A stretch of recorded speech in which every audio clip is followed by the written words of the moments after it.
As many of you know, this past weekend we lost our great friend Chris Bass. Chris was an honor to not just the radio world, but to people who were around him and people who knew him. You could not come away from an interaction with him without knowing more, without loving him, without knowing him, and without an appreciation of him. God bless you, Chris, and God bless your family. Let's go. I can't do it. We'll do it live. Do it live! I'll write it and we'll do it live! Mister, will you please wake up, wake up, wake up, wake up, wake up?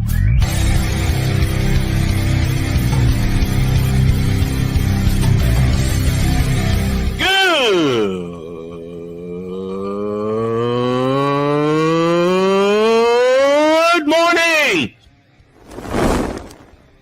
Snowman here to all you Brock Purdy and San Francisco 49er haters. Shut up! I gotta thank you, Shane. I mean, whatever happened to the games where breaking 100 points was, I don't know, unusual?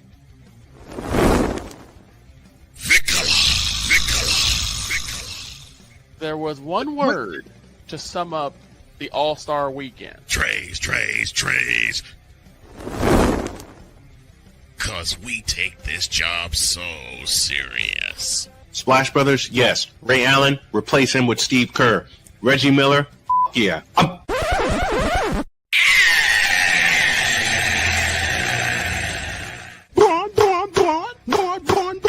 What in the all types of blue hell? I don't know, Chris. I don't know. Let's rock.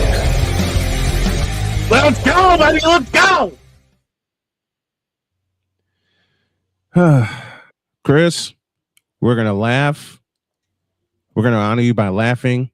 We're going to honor you by telling the truth about sports.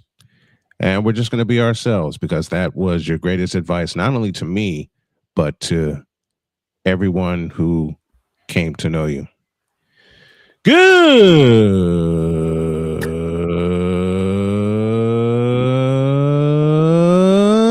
morning and welcome to the Tripped Up Draft Thursday edition of Snowman in the Morning. Glad to have you all with us. 3 hours for you today. First hour, whole bunch of stuff because got interviews with my good friend John Leahy out of Lowell, Massachusetts. He's going to join us. The superback from Chicago, Sean Sierra, he's going to join us. And let's see, there was something else. Oh, yeah, the return of Simpsons football talk. Now, I will tell you all three of those segments were taped, but you are going to see them when as we go along here. Droid's with me, and welcome to those of you on the Grilled Sports Network. Victor Locke is with me. Good morning, gentlemen. How be you? I don't want to be a victim of the Lakers, man. I don't want to be a victim. Oh, Droid, be quiet. yeah. Because knowing, unfortunately, if something happens, then yeah, Droid's going to have to hear from bronzexuals everywhere. It's already bad enough the cadavers are up 2-0. I don't care about the cadavers. They're going to get beat up in the next round anyway. And I'm Who already cares? having a worry. Why are you already having to worry? Now, earlier I broke the news about Brandon Aubrey getting a deal, right? Mm-hmm. Then I thought about it. Oh crap! What's going to happen to the rest of the offense? He is your only part of the offense.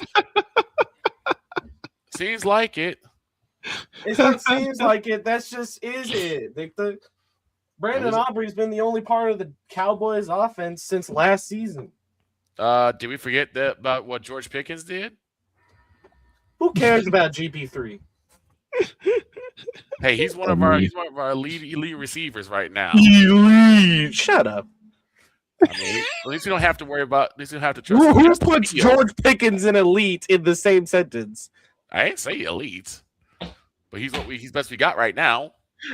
I mean, at least we don't have to trust in Justin Fields or Mr. Unlimited. That's New York's problem. Well, no, he's not in New York anymore, is he? He's not even in New York. Where is he now? Who cares? To quote Brian. Thank you, Droid. You beat me to it. Who cares? This is how you know these two have come to know me so well here on the program. As mentioned, 3 hours for you today and tomorrow, and it becomes permanent on Monday. But I can't wait for hour 3 today because Deb Whitkus will be here. All And the right. banter will begin. So Already. apparently, according to this, the Russell Wilson is still in New York as a Giant. He's still Okay, technically he's under contract. Okay, that's what I thought. Buy him out. Buy him out and kick him out. That's gonna be a lot of money that Just the like, Giants don't here's the have. rest of your stupid money. Now get out of my face, you thirsty. Like I said, that's a lot of money the Giants don't have. Yeah, who said the Giants had money? That's a lie. Especially after hiring John Harbaugh, you think they got money? No, as I said, money the Giants don't have. Giants having money after hiring John Harbaugh. That's a lie. Yeah. And Russell Wilson. That's a lie. And Russell Wilson. I still don't understand why the Giants did that. You got Jackson Dart. What did you need Russell Wilson for? Well, the thing is, they were trying to do it the proper way, and let Jackson develop. Mm-hmm. That's a lie. Then Russell started playing like garbage, and they're like, "Well, we got to put this absolute gem of a prospect in. We wanted him to develop." Mm-hmm. Dear New York Giants. What are we doing? Just like now, they're going to do. That's not a Raiders are going to do the same If thing. we're gonna do it right, we're gonna do it right. Dear New York Giants, what in the all types of blue hell Are we What doing? in the all types of blue hell? Absolutely. Are both New York teams doing? We're going to find out from Chris Simpson a little bit later. Mm-hmm. Nobody cares unless your name is Ryan McCarthy. Mr. McCarthy. Oh boy. And I want to send a shout out to Mr. McCarthy. He's been a little under the weather. Allergies are kicking in. So Ryan, we hope you get well soon. So, gents, y'all ready for the draft tonight? Oh, yeah. Why are you snoring? Because listen, once the Chiefs make their one pick of the first round, I'm turning it off. I don't care. That's a lie. Listen, no, it's not a lie. You know why? Why? Because Sabres Bruins is tonight at 6 p.m. on TNT. I repeat my sentence. That's a lie. And I got Nuggets Warriors at 8:30 p.m. on Amazon. Nuggets Warriors. You got that wrong. Nuggets Wolves. Shout Wolves. Anthony Edwards and the We wish it was Minnesota the Warriors. No, I We wish it don't. was the Warriors. No, I do not? don't. Not after. I do not. Not after the season we had with all the injuries. No, Say he wishes better for Ian. The Trailblazers won. What? Yeah, It's still a game in 114 to Texas. 114-110. I believe that was the final score. But that's also Wemby out with a concussion. Yeah, and we don't know I'm how talking long about he's gonna be. Tuesday. Tuesday, 106-103 Trailblazers. Okay, that's the score. I'm thinking of game one. Doggone it, All and right. the Sixers won. Who cares? VJ Edgecombe was I the reason the don't- Sixers won. I'm sorry. And they're not going to win any in Philadelphia. I'm sorry. Before we dive too deep into the NBA, today is all about football and the NFL draft. So we're going to take a break. And when we come back, Uh-oh. you'll hear the voice of one Chris Simpson with Simpson's Football Chatter. Back in the deuce. This is Snowman in the Morning. Join Ryan McCarthy. I became a Jets fan because Kermit the Frog was my favorite Muppet because he was green, and the Jets wore green. That's how I become a Jets fan. and Dustin Henry. ESPN is cashing all in on let's pay a few personalities and we'll just kind of fill in the gaps As they walk you through all of the world of sports from their perspective. The Albany Empire, it's a literal circus. No credentials required. Where, Ryan, say the tag. Where you don't need a press pass to talk sports. Every Monday at 8 p.m. Eastern, 7 p.m. Central. On YouTube and where you can find all podcasts. Oh, yes. The tradition, the pageantry, the spectacle, the history, the slut. Wait.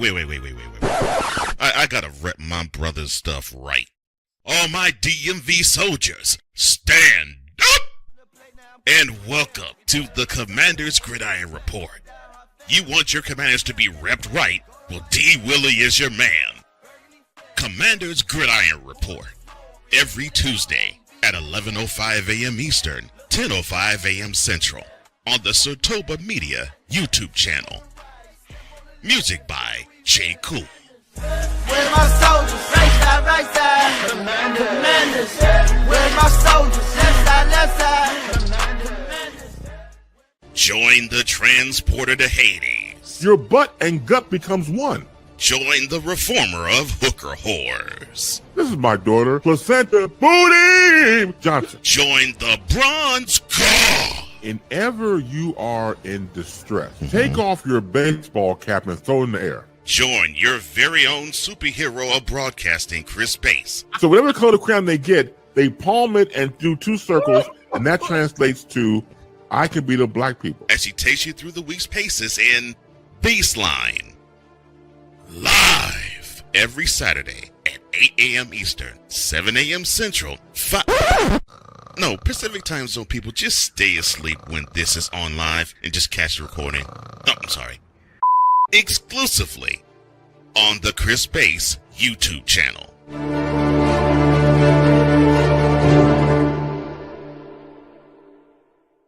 Cause we take this job so serious. I'm on Alarm Island. Give me them cocks! Okay. What in the all types of blue hell? This is Snowman in the Morning.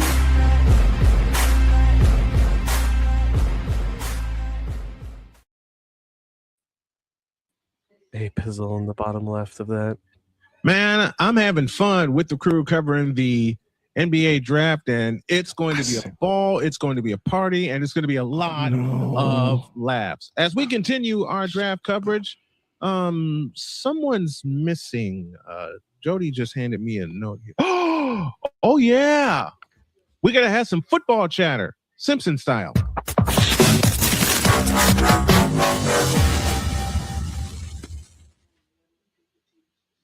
Returning for his 4th season with us is Chris Simpson. How you doing, my friend? Great to have you.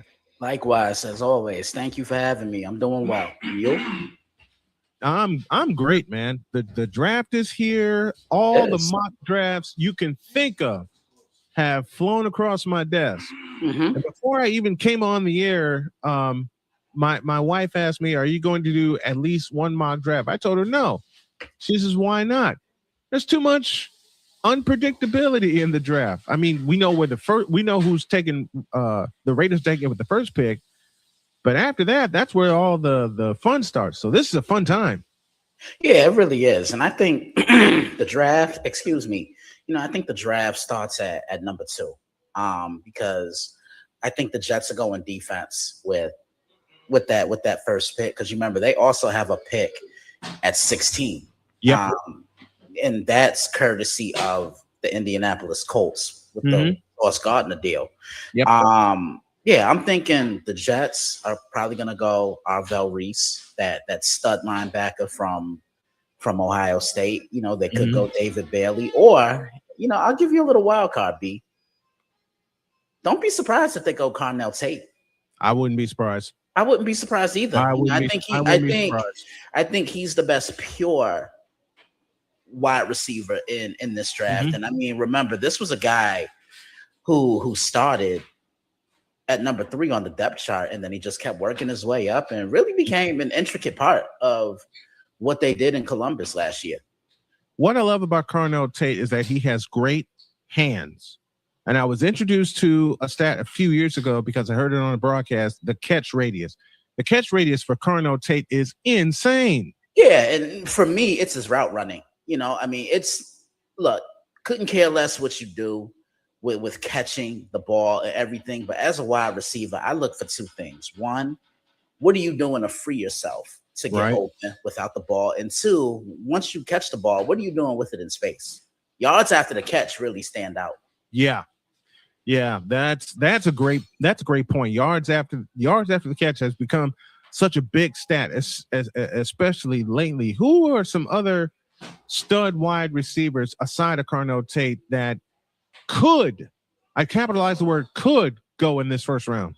Definitely Mekhi Lemon from USC. I raved about this young man all year long last year. Reminds me a lot of Amon-Ra St. Brown. Not afraid to go over the middle. He can block. He can stretch the field.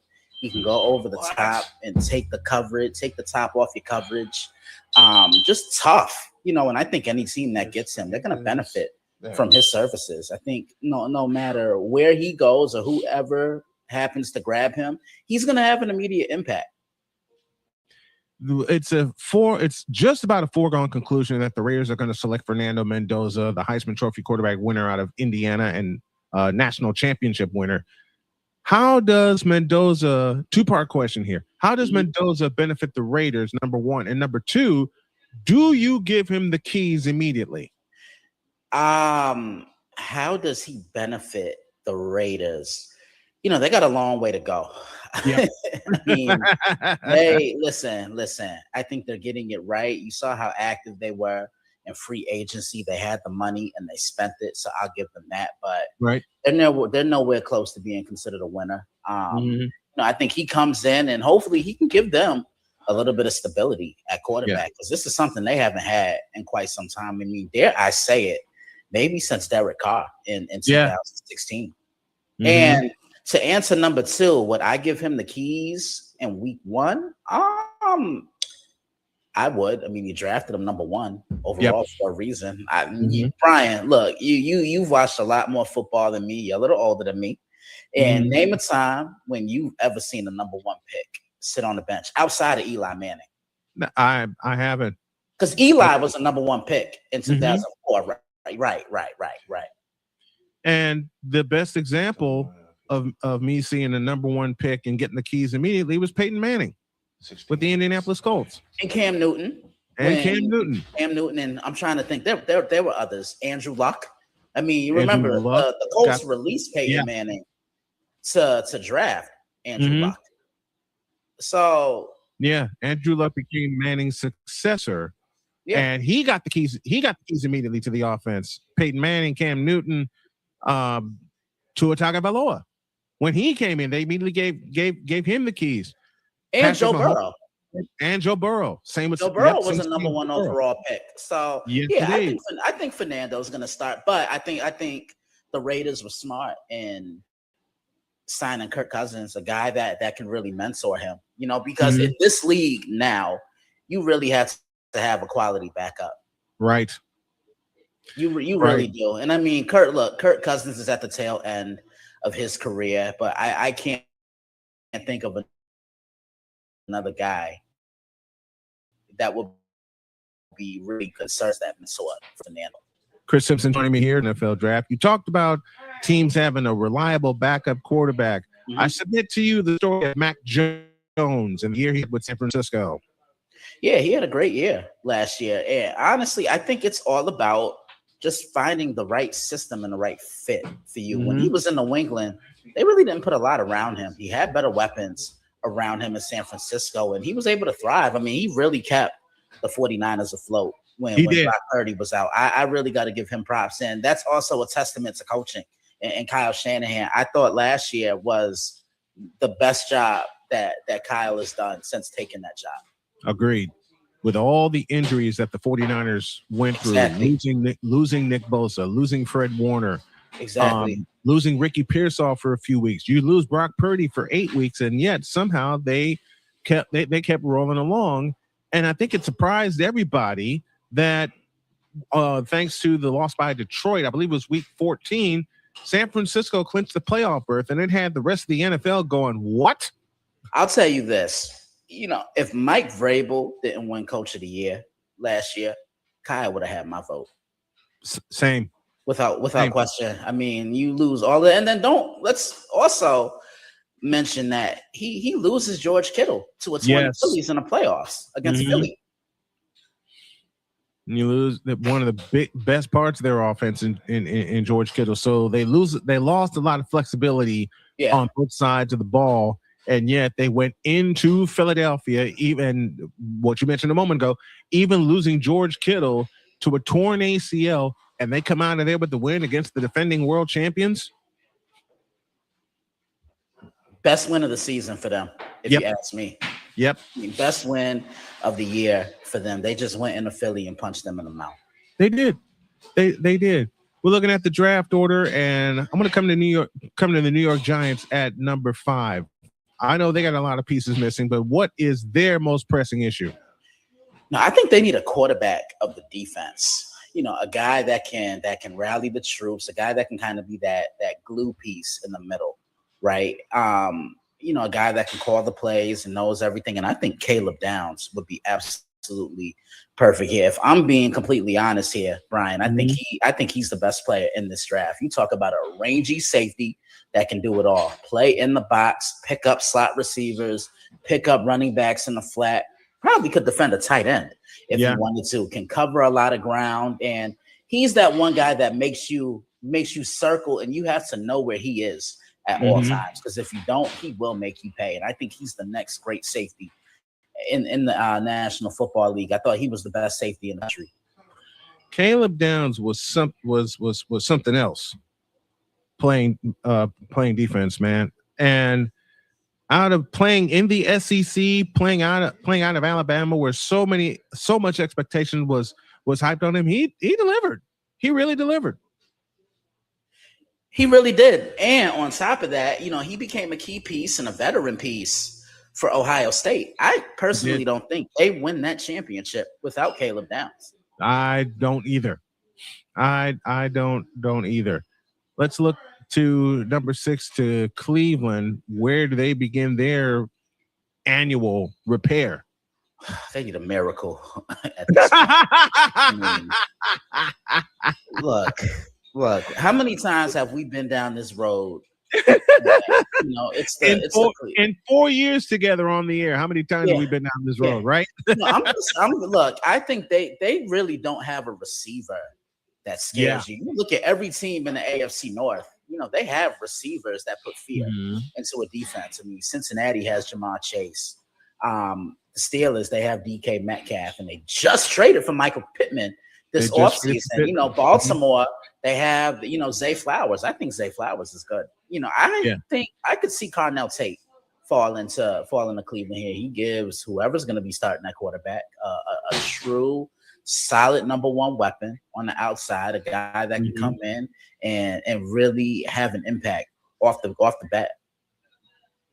You know, they just traded for Michael Pittman. The Steelers just traded for Michael Pittman. You could see Carnell Tate falling to Cleveland, but who gets the ball week 1 in Cleveland? Deshaun Watson. You see how much money they're paying that man? Oh, the cap. If they were to ever let him go. Listen, I don't care if you got 1 foot. You getting out there and you start. Exactly. I'm just saying. I think it's gonna be Deshaun. Look, this is no knock on Shador. I think Shador has all the talent in the world, but there's things he has to polish up on. Yes. It's simple. I mean, remember, you know, he's young. Let him learn, let him develop. And I'll tell you this. Tom Brady said it best. I saw him speak at the Fanatics Fest, the inaugural one. And he said, you know, the reason why a lot of these young quarterbacks don't succeed now is because they're thrown into the fire right away. Yeah. Let them learn. Let them sit back. Let them learn how to read NFL defenses, because the defenses are a lot different than what you saw in college. You know, they're not as quick. The guys are faster. The guys are bigger and stronger. And I personally think Tom is right in this instance. I mean, he didn't start right away, and I think he panned out pretty well. Yeah, well, you can't knock Tom Brady's career for as you said, he started on the bench, and then a lucky hit got him into the game to replace Drew Bledsoe, and the rest is history. The rest is history. I mean, yeah. The rest is history. Let's go back up to number 4 with the Tennessee Titans. We saw what happened to them this past year. What is their most pressing need? They could go running back because Tony Pollard's getting a little older now. You don't know how much more he has left in the tank. Or you see who the head coach is now for the Tennessee Titans, Robert Saleh. And I thought that was a phenomenal hire for them. You know, he's in a smaller market because, you know, that New York market can be tough for some guys. Brutal. But I thought he was the scapegoat here. They really didn't give him a lot to work with. And they kept giving him less and less chance to get somebody that will work with that offense. So they handcuffed him the moment he got to New York. I'm gonna say they go David Bailey at 4. Another one that I raved about during the college football season. You know, if you watch that Texas Tech defense, they had a big 4. Yes, they did. Romello Height on one end. They had Lee Hunter in the middle. They had David Bailey, who I just mentioned, and Jacob Rodriguez in the middle. You know, I thought, you know, he was the guy that kind of kept it all together. But David Bailey, I mean, he was a man amongst boys. I remember the first game in which I got to cover him.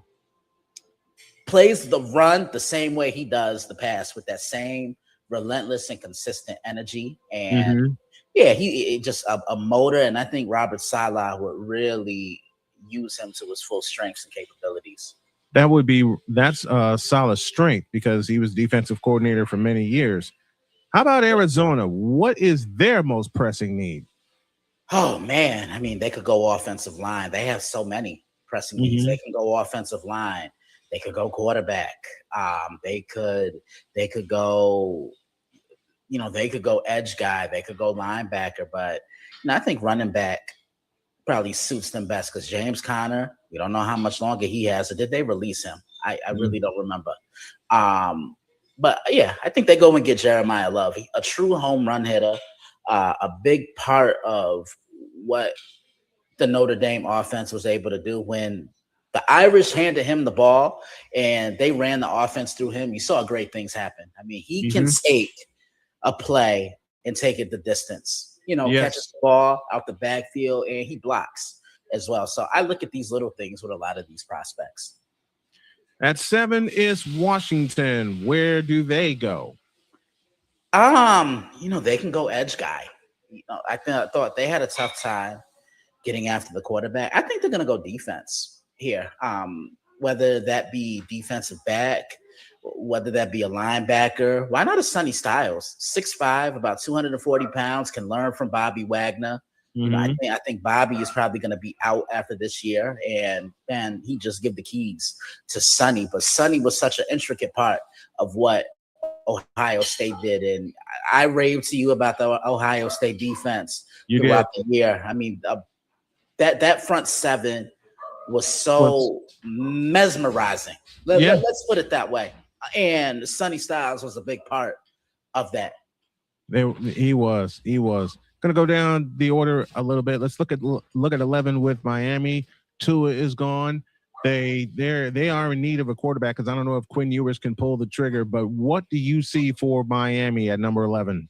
So they have 2 picks in the first round. You know, at 11, and then they pick later down the road in the first round because at 30, which would have been Denver's pick. Yes. They could go wide receiver here, but I think this is a very wide receiver heavy draft. It is. I think they could go defensive back, like a Mansour Delane from LSU, or Colson Hood from Tennessee. That's a possibility. Or you know, you go wide receiver. You know, maybe Omar Cooper Jr., KC Concepcion from Texas A&M. Mm-hmm. Omar Cooper Jr., wherever he lands, I think he's going to make an impact immediately. If you could choose a team that could use Omar Cooper Jr. immediately, and I had the chance to cover him in covering the Indiana Hoosiers, as you know, the last couple of years, who would benefit? Which team should he go high or low? Which team would benefit from Omar Cooper Jr. the most? I have two. I'll give you one. New England. Mm-hmm. New England, they they need something. You saw it in the Super Bowl. Yeah, Drake May had nowhere to go. Yeah, Drake May had nowhere to go. Yeah, I'll say New England, and I'll even say Buffalo. Now I know the Bills acquired DJ Moore, but Omar could come in and be that number 2 wide receiver, and then that puts Khalil Shakir in his natural position at 3 in the slot. In the slot. So I'd say one of those two teams. Maybe even the Chargers, because they were a little hit or miss at times. Yes. Offensively. I mean, yeah, Quentin Johnston's good, but can you rely on him? And that's been the problem for the Chargers receivers for a very, very long time, even before they left San Diego. Who can you rely on to make the big catches and get the yards after catch for you? Yeah, definitely. So I would say them. I'm trying to think of another team. Maybe even Arizona. Arizona. Maybe the Rams, because we don't know what's going to happen with Puka Nacua. And those are the teams I could think of, Brian. One more, and then I'm being told by my producer that we got to go to a break, and I got to be a homer. What does San Francisco do in the first round? I would go pass rusher. I would go Malachi Lawrence from South Florida. Yeah. Because Nick Bosa needs another guy to play alongside of him. And look, he's going to command a bunch of double teams and a lot of triple teams. And you can't double and triple everybody. Malachi is 6'4", with long strides, has that motor to get home to the quarterback, plays the run. I think he fit in perfectly with the Niner gang. Oh, the person I was thinking offensive line, they would do. No wrong with that. And I was looking at Max Iahechenor out of Arizona State. Yeah, he a scrappy one. I think he would come in and he'd learn. And it's just like offensive linemen today in the draft are having those immediate impacts. I mean, I look at Tristan Wirfs when he got selected by Tampa Bay. And look at the impact he had right away, and went to Super Bowl. And I think he's one of the best in the league. Yeah, I can see Max having an impact like that. Yeah, I can see that too. I think they go line either way, offense or defense. We're gonna find out. Brother, very, very much, and thank you for stopping by. I appreciate it. Much love as always. Appreciate you. Happy draft day. And one piece of advice I give to a lot of these guys is just echoing two legends: Charles Woodson, build your legend, and Ed Reed. The road to a gold jacket begins today. Yep. And it doesn't matter, and it doesn't matter what round you get drafted or who selects you. Just take full advantage of your opportunity and make a name for yourself. Get your foot in the door and show them why they should keep you.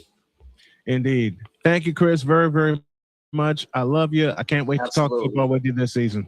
Absolutely. Likewise. Thank you.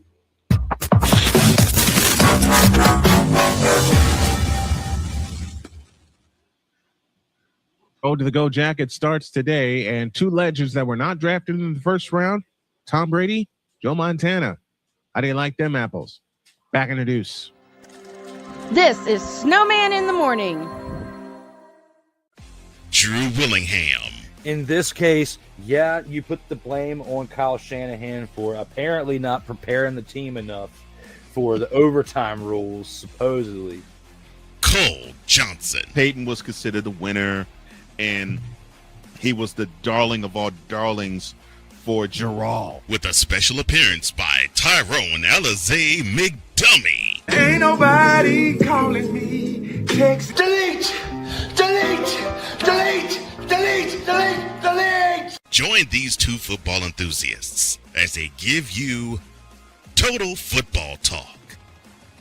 Live every Monday at 4 p.m. Eastern, 3 p.m. Central on the Sertoba Media and the Comey Media YouTube channels.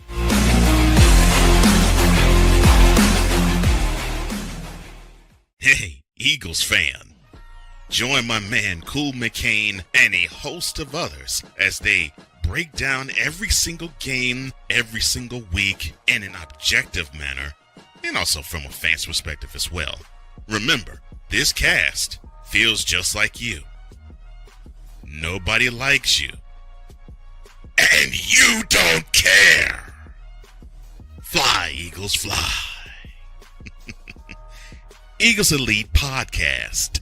Every Wednesday at 8:30 p.m. Eastern on YouTube and other podcast outlets.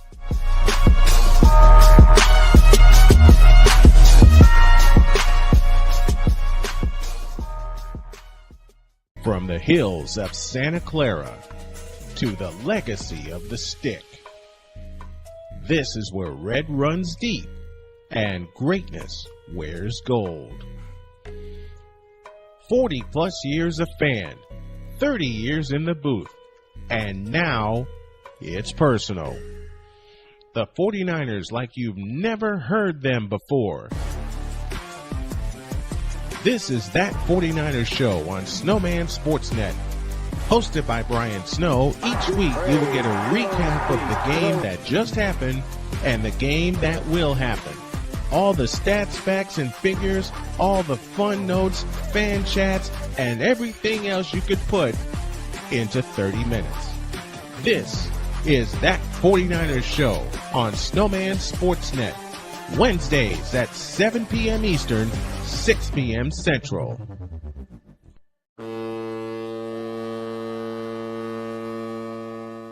Cause we take this job so serious. What are we doing? What in the all types of blue hell? This is Snowman in the Morning.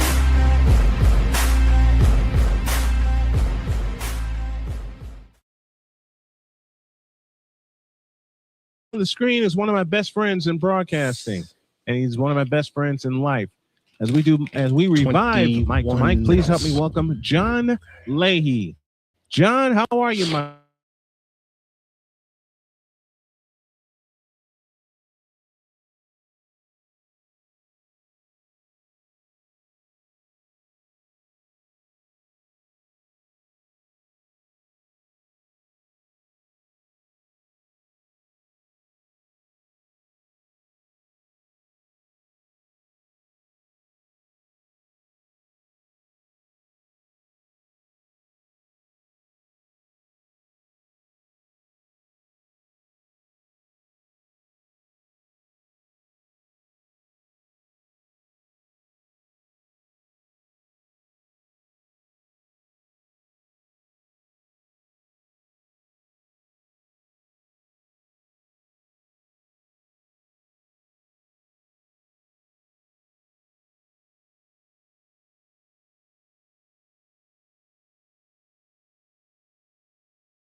everything in color just so everything kind of stood out. Broadcaster's Edge has kind of helped me with that to compartmentalize everything because I get drowned in papers. Yes. Poster board. My wife just told me it was his poster board. Yeah, but I like to work with as little paper as possible. I don't like a cluttered workspace. I like to know where everything is and where I can retrieve it when I need it. So that's where the beauty of Broadcaster's Edge comes in. But like I said, we all have our own way of doing it. There's no wrong way. So whatever works for the individual broadcaster is great. Tell you one of the craziest stories that happened to me. It's 2002. I was with Chicago State University, and I made the trip with them to Kansas City because they were playing University of Missouri, Kansas City. Now, at the time, those games from the road were tape delay. So all I had was a microphone, a headset, and a recorder, and any adapters I would need just in case. You have your bag of tricks with you just in case. I get to the arena, and I'm ready to roll, and 10 minutes before tip-off, my microphone falls apart. Oh, jeez. The connection falls completely apart. And I'm going, now what? Now what do I do? Fortunately, the folks from UMKC had a spare headset that I could use. I did the game with no problem. I told them thank you. And that's when I really began to upgrade my equipment. So now everything runs through a laptop. My tablet has my commercials. My spare tablet has my commercials. My main tablet has my run sheet because I save everything there. And like you, as little paper as possible. My spare tablet has my run sheet, and I just really upgraded from there. But yeah, I've had equipment fall apart on me, as you mentioned earlier. 10 minutes before a game. I didn't even do a pregame that night. But as I said, fortunately, I got rescued by UMKC, and they allowed me to use their headset. I know you've got wild stories like that. Yeah. Just not equipment either. Yeah, I mean, I'll give you an example. This past year, I was doing a UMass Lowell game at home, and we got knocked off the air. And it was a problem with OBS is what we use to do the broadcast. And so I keep OBS open during the game so I can see the broadcast. I know what I'm looking for. I know what is supposed to happen and what's not supposed to happen. So I'm doing the game, and all of a sudden I see this big red streak on OBS saying that's telling me that the levels are whacked. You're off the air. You're not broadcasting, the way you're supposed to. So the main thing to do when you have equipment problems and equipment failure during a game is keep calm. Keep calm and use a clear head. I just immediately knew from experience, reboot the computer. When you reboot the computer, everything comes back on.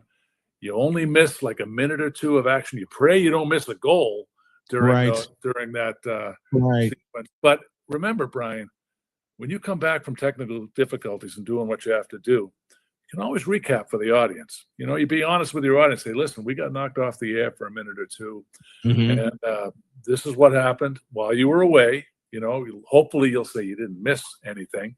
Right. But you have and you're supposed to recap the action anyway, right? Yep. Especially when you're on That's radio. A rule. That's a rule, especially on radio. Yeah. Every couple of minutes, you should be giving score and time. You should be recapping to your audience how you got to that point. So we've all been there, and it's just you got to keep a calm head when stuff goes wrong. And I've learned that from experience. Yeah.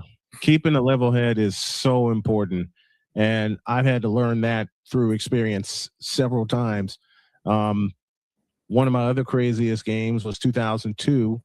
It was a high school game with the number 3 and number 2 team in the area, and both were in the same league, the Chicago Catholic League, which I enjoyed covering for the better part of 14 years. And all the media pundits called me and they said, "Are you doing Brother Rice St. Rita tonight?" I said, "You better believe I'll be there. You better get there early because there are going to be a lot of folks in Chicago media there because it's a big game, and St. Rita's got a small booth." Well, at the time, I didn't have a car, and I got stuck on another assignment, and I'm racing to St. Rita, and sure enough, the booth was full. So the fellow in charge said, "I got an option for you. Talk to me. Can you climb up to the roof and cover the game there, I looked up and I went, you know what? The heck with it. I'll do it. So I brought my equipment up to the booth, and it started raining. It was sunny when I got to it was sunny when I got to the stadium. It started raining right during the first quarter. Fortunately, I had my umbrella, but unfortunately, a gust of wind took care of that, and I see my umbrella flying up 79th Street. I'm soaked to the bone now. Can't see any numbers on the field, and I'm just using a graph in my head of where the numbers are, and I faintly see the helmet at the 50-yard line. So I said, "All right, that's my baseline. That's what I can use." You know that game went 6 overtimes. Oh, jeez, that's amazing. That's amazing. Did it rain the whole time? It rained up until the fourth quarter. Oh, wow. It rained up until the fourth quarter, and as I said, I'm already soaked to the bone, and I'm thinking the heck with it. I'm finishing this one, and it was already a classic, even though at the time it was 14 apiece, because Brother Rice had just tied it when the rain lifted. That thing You should have got Illinois Sportscaster of the Year for that broadcast. I wish. I wish. I'm still trying to find a copy of that game. So because some people heard highlights of it, and 6 overtimes later, the game was over. I climbed down. My shoes were mush. I was mush. I put my coat on, and everybody in Chicago media that was there was shaking my hand because they heard part of the broadcast. And they're like, "How did you survive this?" I kept going. I had the microphone held up to me, umbrella. It was raining the whole time, but heck with it. I kept going. Absolutely. And I'm walking through the parking lot. Some of the parents, bless their hearts, also heard me. And a couple of them said, "You deserve a post-game meal." So I'm carrying 2 plates of post-game meals from that party. I finally get in the house, and I take my coat off, and it felt heavy. So why is my coat heavy? Tell you exactly why. There were 4 beers waiting for me in my pockets. That's a success story if I've ever heard one. That's one of my favorite broadcast nights of all time, and it just showed me, you know what? I was born to do this. If I can survive a thunderstorm and rain all the way till the fourth quarter, and then it goes 6 overtimes, and it's still a classic to this day, I know I was born to do this. Make sure that story is in your book when you write it. It's there. It's already. I already planned it. It's already there. Speaking of books, there's one that you have published and one that you're working on. Tell us about those.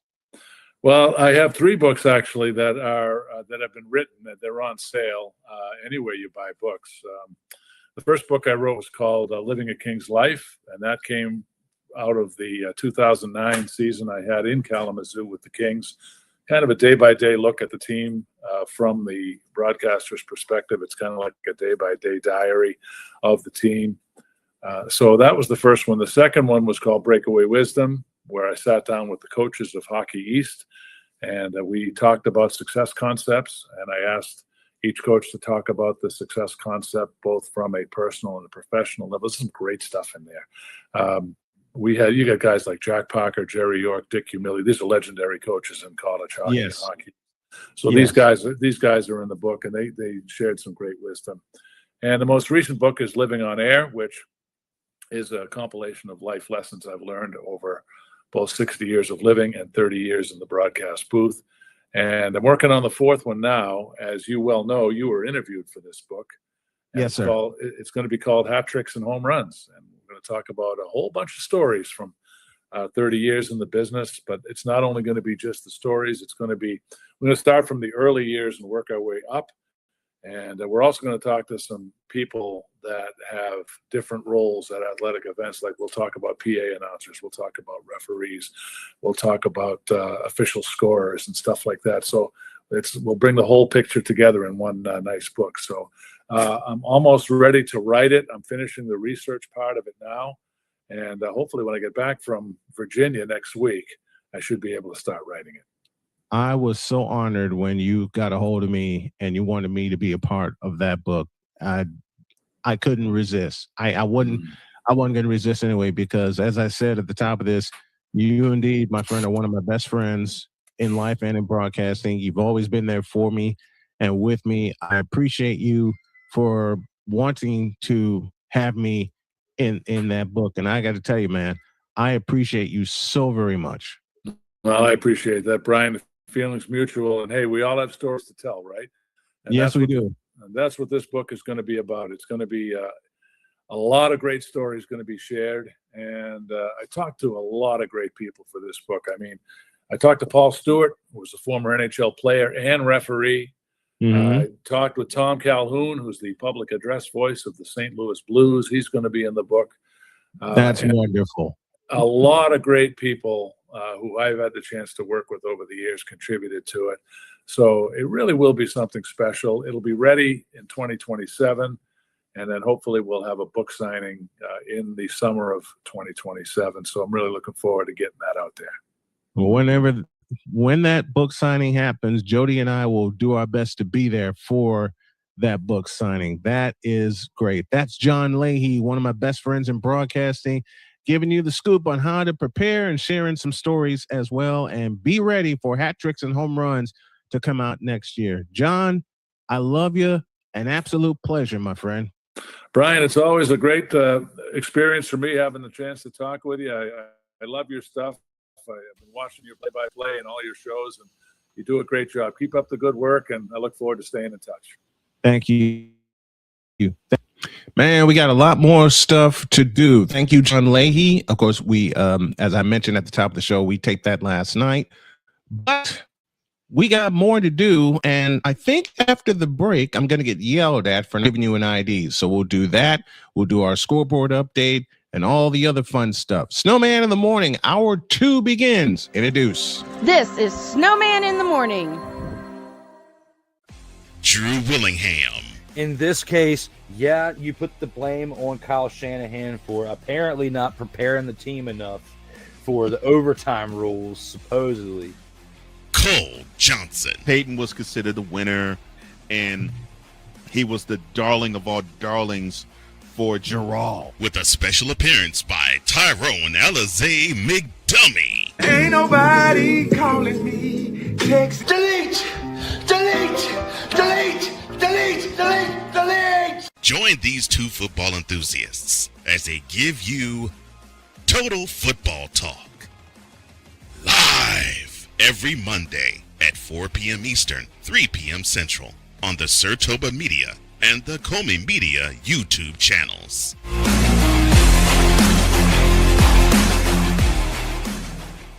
Hey, Eagles fan. Join my man Cool McCain and a host of others as they break down every single game, every single week in an objective manner, and also from a fan's perspective as well. Remember, this cast feels just like you. Nobody likes you. And you don't care. Fly, Eagles, fly. Eagles Elite Podcast. Every Wednesday at 8:30 p.m. Eastern on YouTube and other podcast outlets.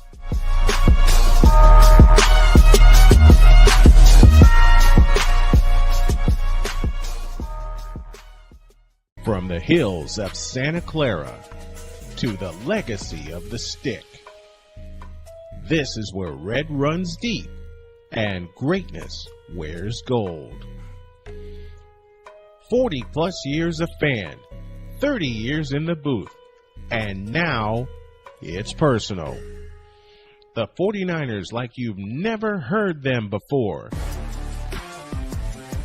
This is That 49ers Show on Snowman Sportsnet. Hosted by Brian Snow, each week you will get a recap of the game that just happened and the game that will happen. All the stats, facts, and figures, all the fun notes, fan chats, and everything else you could put into 30 minutes. This is That 49ers Show on Snowman Sportsnet. Wednesdays at 7 p.m. Eastern, 6 p.m. Central.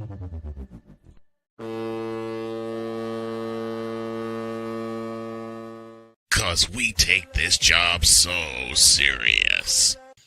What are we doing? What in the all types of blue hell? This is Snowman in the Morning.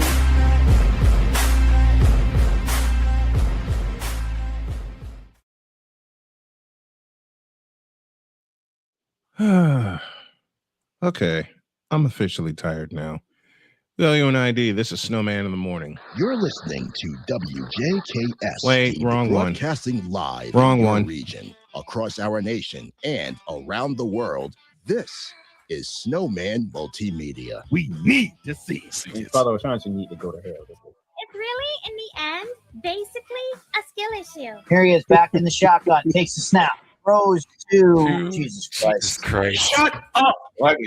Suck. I'm on Alarm Island. Give me them cocks! Now get out my face, you thirsty bitches. Now get out of my face, you thirsty bitches. Now get out of my face, you thirsty bitches. Now get the hell out of my face, you thirsty bitches. It wouldn't be a Snowman in the Morning without some Snowman in the Morning stuff. We need to see it. We need to see it. Absolutely. Thank you, gentlemen, for catching the mistake I made while I was running that interview. Thank you very, very much. And thanks to Napoleon for catching it first. 11:05, 5 minutes after the hour. Hour 2 is here. Well, gentlemen, tonight's the night. Tonight's the the NFL night. draft. No. Oh, come on. What was the number? What was the pick the Chiefs had? I want to say it's the 9th. Yeah, I want to say it's the 9th. I think it's 9. Let's find out. Yeah, we're gonna find out. We Live- did this live yesterday. research, people. We did Yes, this live yesterday. Snowman and I research. did this yesterday. Mm-hmm. Where we did the draft order. Okay, I got the draft order up. This is via ESPN, the 4-letter network. Numero uno goes Of to course. the Raiders. The second one goes to the Jets. The third goes to the Cardinals. The fourth to the Titans, and the fifth to the Giants. The sixth goes to Mr. Bay's team, the Cleveland Browns. And yes, Cleveland Browns. With the sixth pick in this year's draft, the Cleveland Browns select a miracle. a do-over of the 2025 draft. No. A do-over from 1999. There you go. And yes, the Chiefs are number 9. Yep, Chiefs pick 9. 7. Which way do they go, Droid? We'll start there. Which way do they go? Let's go. I don't really know what at this point. I mean, I think a good pick would definitely be defense. That'd be a great pick. We need an edge rusher. This is a very wide receiver heavy draft. Taking a wide receiver in the first round just doesn't sound like a logical decision for me, especially for the Chiefs. Yeah, you got. Mhm. And the thing is, you have a good running back coming off from their Super Bowl win in Seattle. Mm-hmm. Mhm. Yes, you do have to contend with Justin Fields in the interim, but we know Patty Mahomes is going to be on the way back. So we And know you said that the key, and Victor, you said the key words in the interim. in the interim. In the But interim. I gotta say they the most envious wide receiving course gotta be the Chiefs. They have just a lot of talent in wide receivers. They really do. I don't know about that. I look at it that way. I mean, you got Rashee Rice and Xavier Worthy. Outside of that, The X-Man Tyquan is- Thornton, I guess. I like the X-Man. Xavier Worthy is really good. He's I do really too. good, but I do too. he needs to stay out of trouble. That's the thing.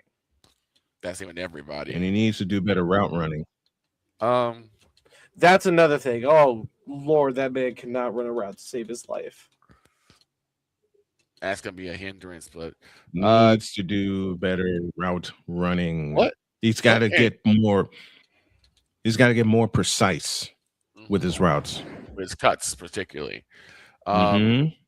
What in the world did the Giants do at number 10? They have 5. They have Blow it up. They got their running back. They got their They quarterback. got the running back. They got the They quarterback. got Malik Neighbors at wide receiver and Darius Slayton and Wandale Robinson. Not a bad wide receiver room. I would add something in like the second, third round. Again, wide receiver heavy draft. You could wait till like the third round and still get a pretty good receiver. Yeah. But I think they need a secondary. Yeah, badly, because they got killed in the secondary. I would say get a safety. If there's a high hyped safety, grab him. Yeah, here's the crazy thing. The Giants have 2 picks in the top 10. The 5th and the 10th. You go defense with both of them. You go secondary. I say you go secondary with both of them because that's how teams beat the Giants last year. They took the top after they beat up Philadelphia in the Meadowlands. How did teams beat the Giants?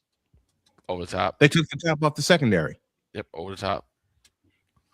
They beat them over the top. Oh, wait. The Chiefs do have 2 picks. They have one in the 9th, and they have one in the 29th. So a second pick, 29th, I think that's where you maybe select a receiver. You could select secondary since we lost I already forgot his name. He's not even on the team anymore. Oh Lord. That's how much you remember him, right? No, he was really important, dude. We traded him to the Rams. Why'd you do that? Make playmakers smile for once. Los Angeles Rams. Father Shines need to go to hell. What do you do? Now, Father Shines. Don't make me. Don't make me hell is what he do. Don't make me dig that clip up. I'll do it. I know you will. Don't make me dig that up. I mean, I laughed my head off yesterday. I asked No Man this question. I'm gonna ask you. Trent McDuffie. Okay. Trent McDuffie. One more time. Yeah. Trent McDuffie. Okay. Now I asked the question to Snowman yesterday when we were on the phone. I'm gonna ask you, Droid. Is there a player that everyone perceives to be a top draft pick or a first round pick that you think is going to fall by the wayside? Like 2 years ago, we had Will Levis, and of course, last year was Shedeur Sanders. The cacophony of Shedeur Sanders. Who do you think is like that this year? This year? Ooh. Ty Simpson. Okay. Without a doubt, Ty Simpson. I agree. I think this is one that Mr. Marks had. I think Ty Simpson is not ready for the next level. He's not. Of course, Carson Beck, you could also say, but Ty Simpson, he's not ready for the next level. Neither quarterback, Carson Beck nor Ty Simpson, is ready. And I think the bigger one than Ty Simpson, Drew Aller. Yeah, Drew Aller. And the last 2 quarterbacks we mentioned, Drew Aller and Ty Simpson, have something in common. They're coming off of injuries. Major injuries. Major ones. Yeah. I think your top 3 quarterbacks in this draft. We know it's Mendoza one. Mendoza, of course. I mean, it's Fernando Mendoza. Yep. Garrett Nussmeier. Out of LSU. And since Diego Pavia is not till next year, I can't say Pavia. And what's his name? Something more. Committed to Oregon. Dante Moore, he committed back to Oregon, so he's going to be playing another year. So I can't say him. Dante Moore said no, thank you. Isn't that the one that Mr. Marks has a problem with? Earl Marks has a problem. Yeah, because Earl Marks. Yeah, I'll say it for you. Dante Moore is a bitch, and he ain't a leader. He is a BITC. Let me talk about another. You know what? Wait. Just a moment. Just a moment. I hate to make this comparison when we're talking about quarterbacks and tonight's the draft. And good morning to everyone in the Fanatics feedback zone, including LA Edits and Zakia McCoy. Zakia has often come by here. We thank you all for joining in. Lost my train. Actually, no. Diego Pavia is eligible for this draft, so we'll say Diego Pavia. You're talking about Dante Moore. Dante Moore equals Shedeur Sanders. Oh. I think my top 5 QBs. We've already said the 3. My last 2, I'm gonna give it to Cole Payton out of North Dakota State and Taylor Green out of Arkansas. You know what? You said Cole? Remind me of his name again. Out of North Dakota State. Payton. I may have to do some research on that kid. Pre-draft the last analysis, time- according to the 4-letter network, Peyton's only year as a starter came in 2025 with the Bison. He is a polished, crisp lefty passer who has a thick frame and Oh, he's sound a southpaw. mechanics. Grab him. Peyton has a good setup, a quick release, and can change arm angles effectively. He does You not know what? have elite arm strength, but is more than adequate to short to intermediate passing game. Now you just gave me something about Cole Payton that can make him very dangerous to whomever drafts him. He's a lefty. He's I lefty. think we can't say Michael Vick. I mean, Nope. actually, yes, we can say Michael Vick can. of his rookie Nope. year. Yeah, Yeah, you that's the best comparison you get for Yeah, lefties. you can. You most certainly Oh can. yeah. Listen, we're not going to be like the Well, let's 4-letter compare some network and only compare them to players with the same color as them. Okay, we are going to compare them to whatever player they are comparable to, and in this case, it's Michael Vick. I didn't catch the comparison, so forgive me. Michael Vick is a good comparison. Yeah, we Now- said that's the best comparison you can get is Michael Yeah. Vick for lefties. Yeah. And of course, I'm getting picked at 12 Who's next? and 20. Next. Didn't we have the 12th the last year too? Let's see. So I we did- think the guy that goes to your Dallas Cowboys, Mhm. hear me out, Okay. Monroe Freeling, offensive tackle out of Georgia. I'm not gonna sneeze. I'm I not gonna wouldn't trust sneeze at. that. 14th overall in the rankings. He's second in offensive tackles and got a grade of 88. Screw the rankings. Screw the rankings. I'll say this. Screw I the would- rankings. I wouldn't be Put him in. that Put him in pad. Okay. You know what? I See, wouldn't this be is too me adverse being to to it. get off. This is me having to get off my lawn, taking that. Ooh, Got to adapt. and as I say that, you want to know something funny, Brian? Guess who his draft that? comparison is? Who's that? Dallas Cowboys offensive tackle Tyler Guyton. Yeah, that's what we got last year. Wow. No, you got him in 2024, Wow. not 2025. Oh, okay. Wow. Or I can see them selecting Ione from Penn State, number one Yeah. on the guard Victor, position. for sure. Who do you guys select? Well, I wouldn't be adverse to that because I still would like more offensive line help. Mhm. This offensive line of this past year, to me, was significantly better than the past couple of years. Dak didn't really get hurried. He didn't fall down too much. The running game started looking more solid when they started running, dedicated and having to run back by committee. So that was a plus. I personally would go. I'm okay either way on the first pick. The second pick is where I'm like, we need to get someone. I said the first pick is either an offensive lineman or someone or I'm gonna use the joke because it's there. Put someone in the blank field. Oh, you think you need a wide receiver? No, a middle linebacker. Oh, linebacker. Yeah, we need Linebacker. someone defense. I think you're going to select. This is that- my draft prediction for the Dallas Cowboys. They're going to select C.J. Allen, linebacker out of Georgia. This is the pro comparison. would be a good pick. Roquan Smith. The only problem with Roquan was injuries. Let's just hope the young man avoids the injuries. Yes. Absolutely. And I absolutely agree with you on that. I think that's who you draft for a linebacker. I can, however, see Anthony Hill Jr. out of Texas. His pro comp, according to Matt Miller, Edgarin Cooper. Okay. Hometown boy. Makes a bit of sense. Linebacker out of A&M. He was drafted at pick 45 by Green Bay. Okay. Okay. Who do you think Okay. goes to Washington at number 7? Number 7, I mean, with Terry McLaurin obviously becoming unhappy, I think they select the wide receiver here to couple him.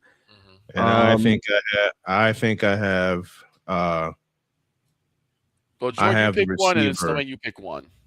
Jordan Tyson, wide receiver, Arizona State. You beat me to it. That's what I was looking at. That's what I was looking I at. heard Jordan- him say Jordan. I was like, all Six- right, I'm going to go with him on this.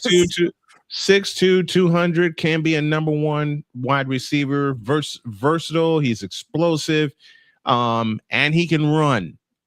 Victor, what do we always repeat from Keith Jackson? That's the key to being a receiver. You gotta run.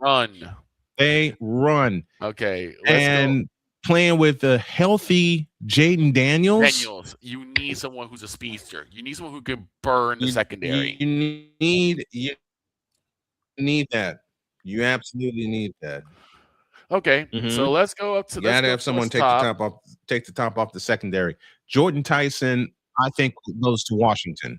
Okay, let's go to the top. We already know what the Raiders are going to do unless the Raiders pull a Browns move. Number 2, the New York. Let's hope not. Jets. David Bailey, edge rusher out of Texas Tech. Makai Lemon out of USC. I don't think they select Makai Lemon, and I'm gonna tell you why. Heck no.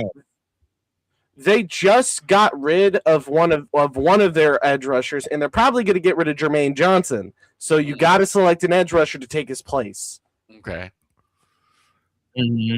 What the heck? And at least learn under Jermaine Johnson for a little bit. Well, now what the heck they do with quarterback? Because holy Jesus, I don't think they're going to draft a quarterback. I'm just going to be unless they select Jalen Daniels out of KU. I don't see, and I hope he doesn't go to the Jets. I hope to Lord he doesn't go to the Jets. They draft Aaron Rodgers again. I'm dying. I've been dying to, Droid. I've been dying to ask you this question. Is he related to? Is he related to the Redskins quarterback?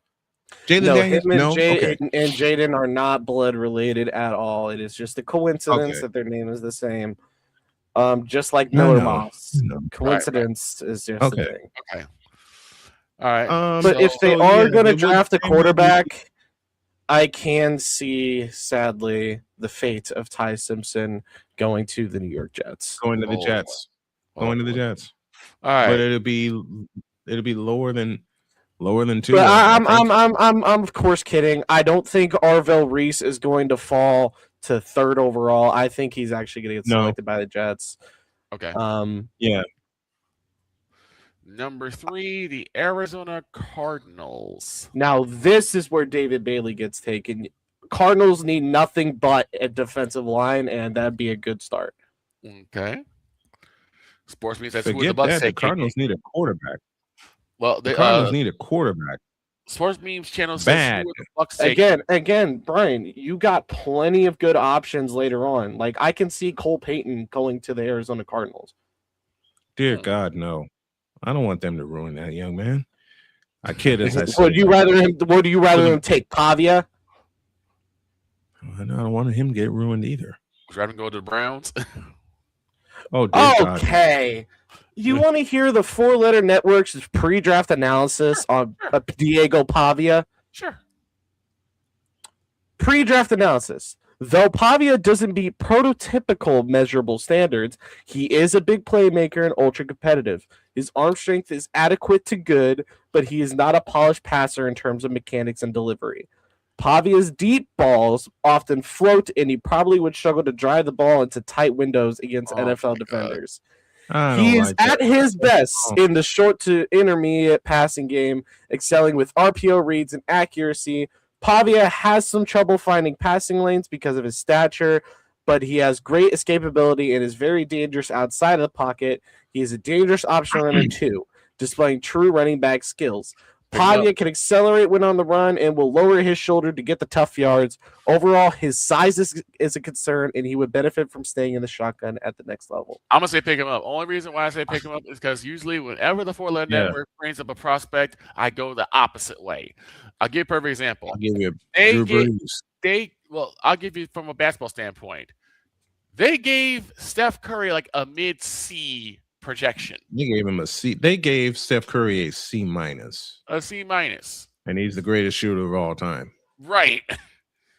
So they gave Stephen Curry. They downed Stephen Curry every chance they got. So that just and to a point, 17 years later, they still do. Because now, I better who Bucs taking the first round? They pick at number 15. David Bailey. We're at pick 4 with the Titans. Well, I'm just asking because Sports Meme asked the question. Sports Memes channel, welcome. David Bailey, Texas Tech. Kenyon Sadiq, Oregon. All right. Now we He go ain't back falling to the that far. top to number 4 and the Tennessee Titans. They draft Houston. The Astrodome. Offensive tackle Francis Magoa. Francis Magoa. Magoa, Miami. Francis Magoa out of 6 Miami. feet Offensive 6, tackle. 6'6", 315 pounds, a well-built tackle prospect. They need Pro that. comp. They need that help, and you can insert him immediately. Pro comp is Chicago Bears offensive tackle Darnell Wright. Darnell Wright. The Titans need line help now. Cam Ward is Badly. not going to survive if they don't. And that's a former teammate of Cam Ward. So I think that's going to be benefiting him a lot more than you think. That will work a lot. That will work Agreed. well. Agreed. Well. Agreed. I think we went to the Giants at 5. Yep.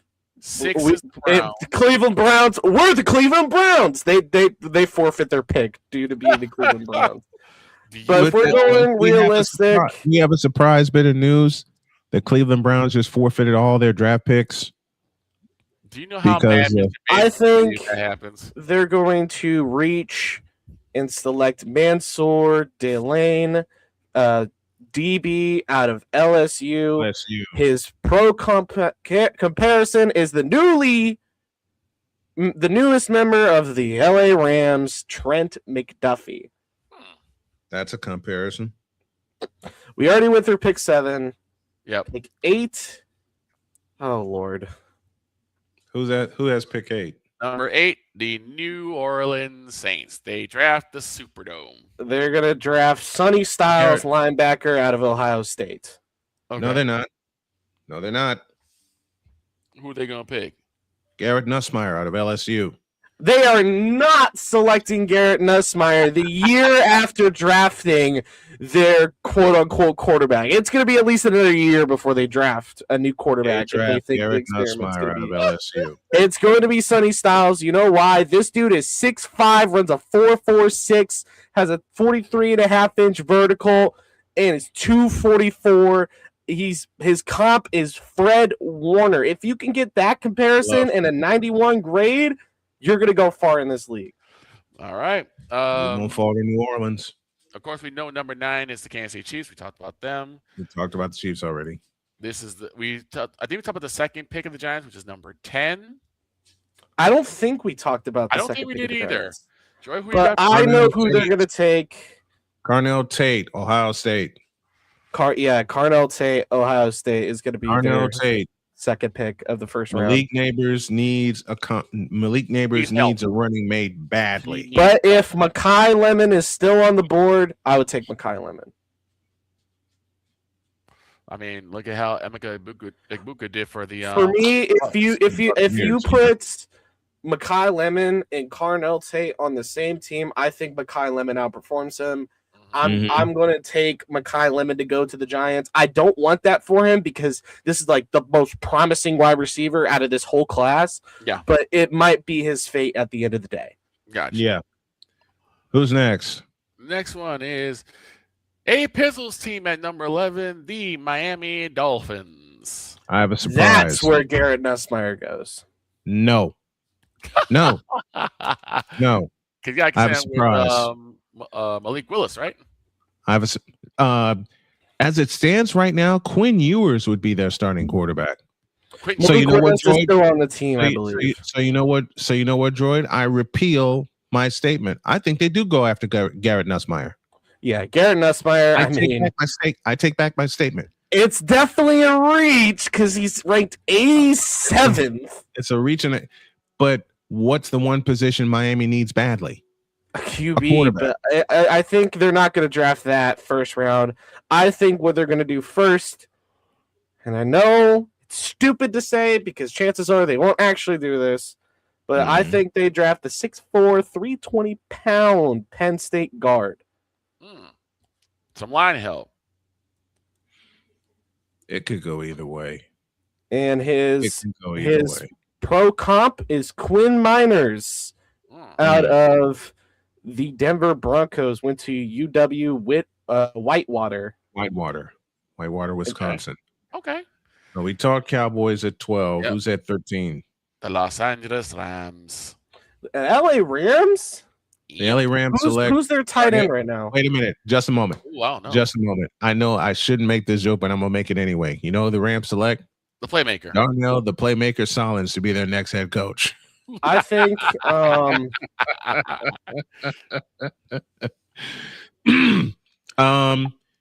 who's their tight end right now? Oh, as far as the Rams go, I think Jake they go Slaughter's deep. a bit of a reach. You know what? Dylan Thieneman, Oregon, safety. Yeah, I like that. But here's the thing Thieneman that out of I'm Oregon. questioning now. Where's Jeremiah Love? Why have we let him drop so far? Because it's Jeremiah Love and it's Notre Dame. Good question. Simple as that. It's Jeremiah Love and it's Notre Dame. I wouldn't be surprised if Jeremiah Love falls to midway through, not even below midway through the first round, which is stupid because he's a premier running back. But I think we just glossed over him. Reality, I think the team who takes him will be the Arizona Cardinals. It's not what they need, but it's definitely what they will draft. It's one of the best on the board, too. They have James Conner. They're not going to No, waste. yeah, they got James Conner, but that's James Conner. Mm-hmm. And I don't think the Cardinals would take a running back. At least I don't think they'll take a running back.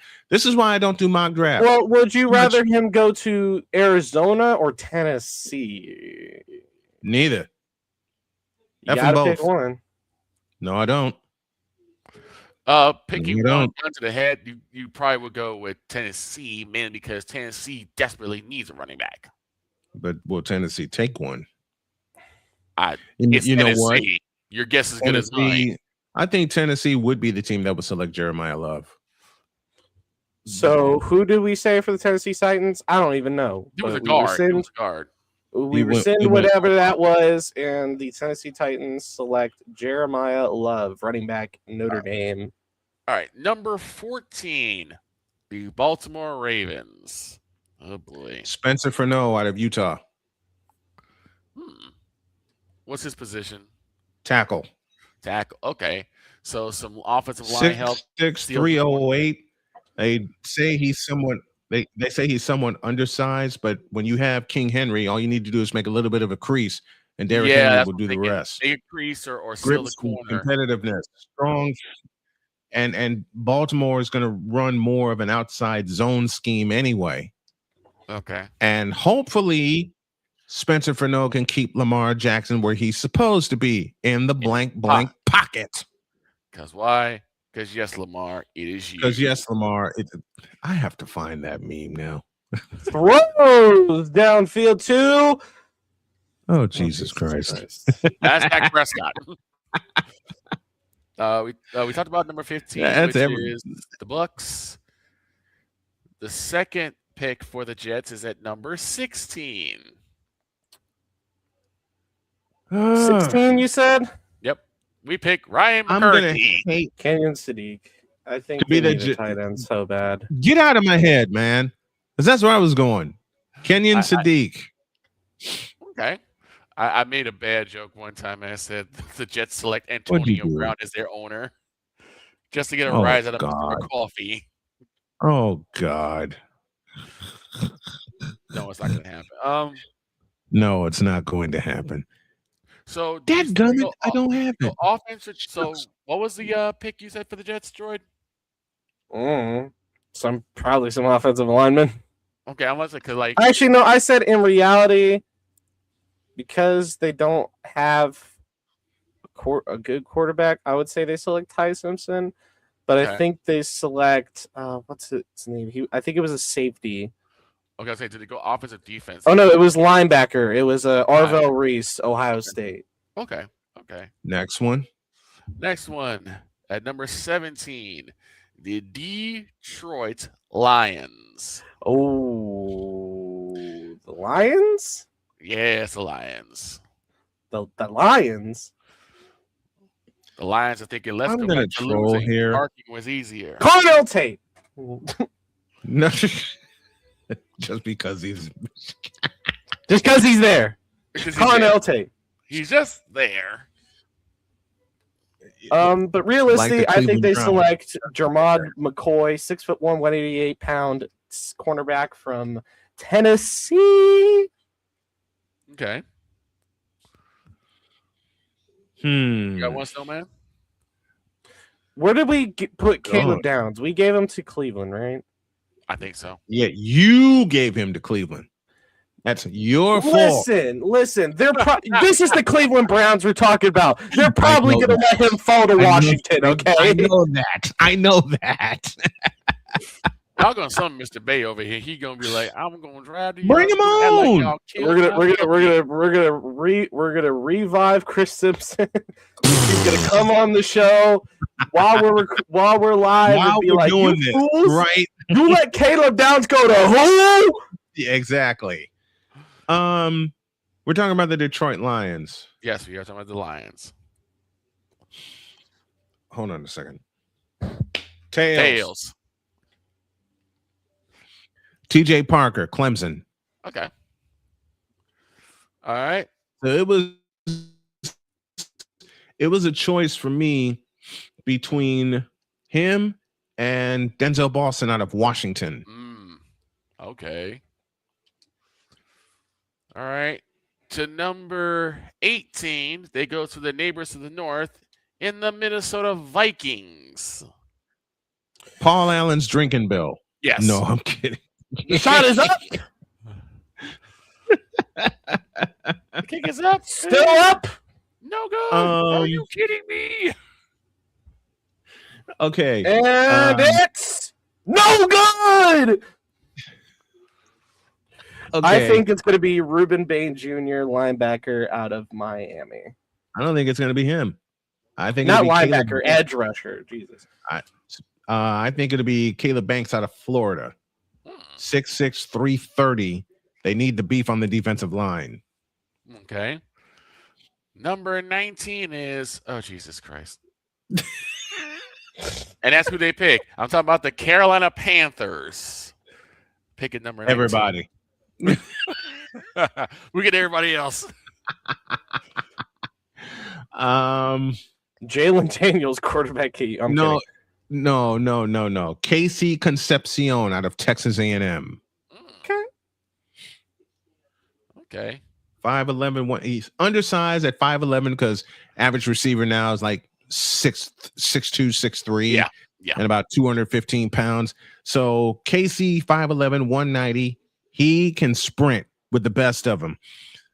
What you have to do with him is make him a slot or a hybrid. Okay. But you can work with Casey Concepcion. That's my pick for them. Casey Concepcion out of Texas A&M. All right. Number 20 is, oh, Jesus Christ, for real this time. Because it's the Cowboys picking, again, this is via a trade. So the Cowboys take their second pick. Their second pick? The second pick. Caden McDonald from Ohio State. I have them selecting Caleb Lomu out of Utah, tackle. You already had somebody select them, though. No, I didn't. There was another tackle. Oh, Spencer? Yeah. This is another tackle out of Utah. 6'6", 308. And if the Cowboys want to get back to their Super Bowl ways, they need to run the doggone football.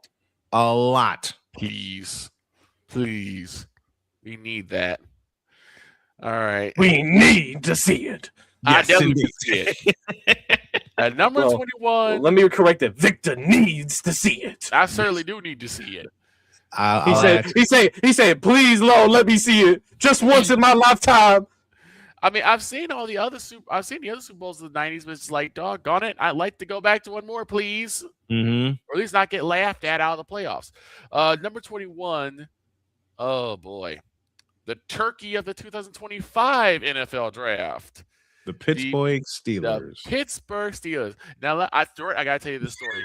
Because before you jumped on last year's stream, we were talking about who is the Steelers going to pick. And we're like, oh, they're going to definitely take a flyer on Shedeur Sanders. They got to. They need a quarterback. Yes. The first thing comes to his mind. I think I'm going to be wrong, but I think Pittsburgh's going to bleep it up. Oh yes, I do remember this. And what do? They bleep it up. They pick Derek Harmon. Which brings to mind the question. Wait, come here. Which brings to mind, to honor our fallen buddy Chris Bates, which brings to mind the question. In the all types of blue hell. Exactly. I think the best overall pick that they could make here is Emmanuel McNeil Warren, 6'4", 201 safety out of Toledo. Okay. Their actual pick, is Aaron Rodgers. Is going to be punter Brett Thorson out of Georgia. Okay. They would do that. I mean, the punter. You wrong. You wrong. Number 22. Victor, I hate your guts for that joke. You wrong, man. Number 22 has the funkiest fight song I've ever heard, and I love it. And that's San the Diego San Diego Superchargers at 22. They select D'Angelo Pons out of Indiana. Secondary help. Okay. Yeah. Great ball, great hand skills, great ball skills. He's undersized at 5'9" and $173. But if you watch D'Angelo Pons at any time, especially in the game that I did when they played Oregon in Atlanta to go to the national championship game, the first play of the game, he picked it off and ran it into the end zone. That shows you the great awareness that he has, the great anticipation that he has. He's a ball hawk. And even he's a ball hawk. Okay. He is a ball hawk. So I have the Chargers selecting D'Angelo Pons out of Indiana. All right. You know who I think they're going to select? I think they're going to select the other side of the ball from Indiana. Omar Cooper Jr., 6', 199, wide receiver out of Indiana. I thought in his pro comparison, I hope he does the stuff on the field and not off the field to his comparison. Rashee Rice. Rashee Rice. God. Droid, I mean this kiddingly, and I know we talk about stuff on the field, but that ain't a good comparison in a couple of ways. Poor Rashee Rice. He'll never live that down. Poor Rashee Rice. Him. How about the poor victims? The poor woman that got Wait. Caleb Hernandez is in with us now, aka Damian Hernandez is in with us. The Steelers draft another Shedeur Sanders. Oh my Lord. Chargers trade their pick for AR-15. AR-15. No, they don't. No. Wait, what did the umpires say to us, Victor, when we were at no. Exactly. All right. Next one. You're out of here. Oh, sorry. Now, number 23, we'll probably ask this again come the next hour, but it belongs to my rivals to the east, the Philadelphia Eagles. Fly, Eagles, fly, or fry. Fry, Eagles, fry. Fry, Eagles. It's the craziest thing I have ever heard. Fry, Eagles, fry. That's got to be the best insult I've heard over the Philadelphia Eagles. And it wasn't even intentional. We will not be bringing it up tomorrow. Oh, yes, I am. It's clipped now. Fly, Eagles, fly. In a pan right next to me. In a pan right next to me. Fly, Eagles, fry. Egg on them like the French fry. Now we got to come up with a full parody for that now. Oh my Lord. We better take a break. We better take a break. Why we gotta take a break? Because the next pick is the Browns. And we're taking a break. Not only that, we got to come up with a parody now for Fly Eagles Fly. Oh my God. And we will not be singing it next hour. That's why we're getting all these jokes out now. And we're over, and I'm getting yelled at. We're overdue for a break. We'll see y'all. Even my producer behind me is cracking up about this. Snowman in the morning, back in the deuce. This is Snowman in the Morning.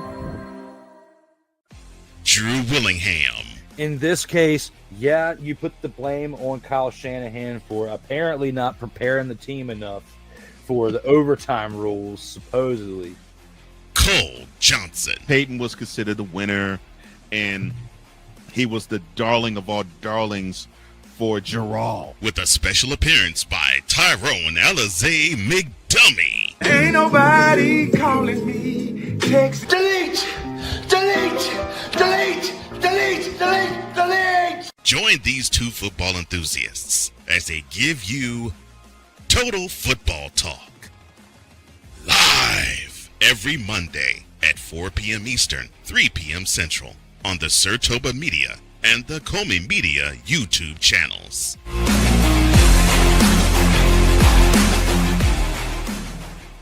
Hey, Eagles fan. Join my man Cool McCain and a host of others as they break down every single game, every single week in an objective manner, and also from a fan's perspective as well. Remember, this cast feels just like you. Nobody likes you. And you don't care. Fly, Eagles, fly. Eagles Elite Podcast. Every Wednesday at 8:30 p.m. Eastern on YouTube and other podcast outlets.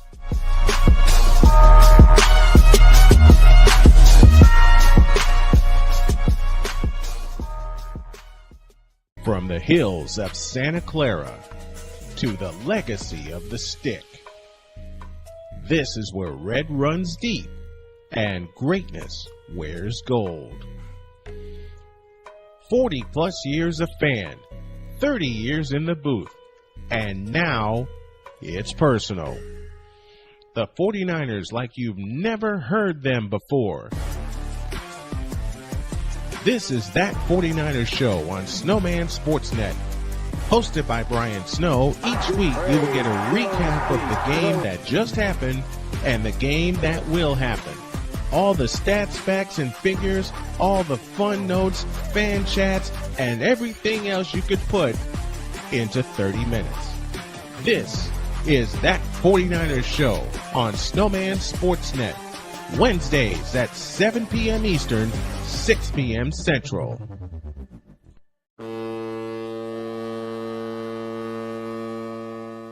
Cause we take this job so serious.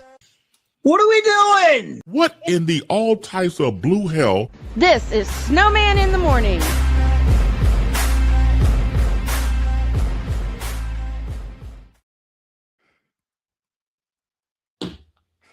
Are you okay?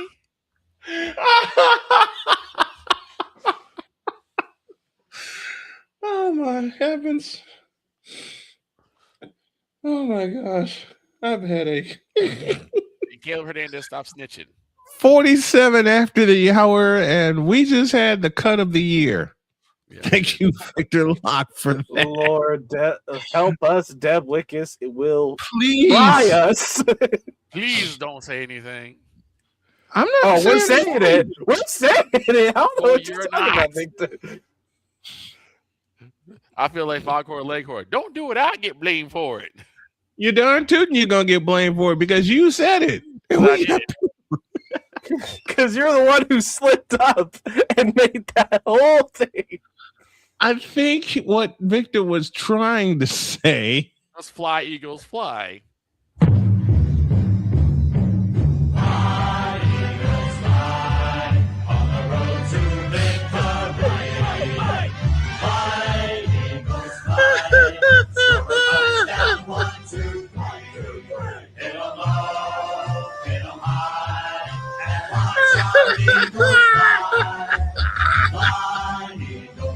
You can hear the lyrics forming into his head.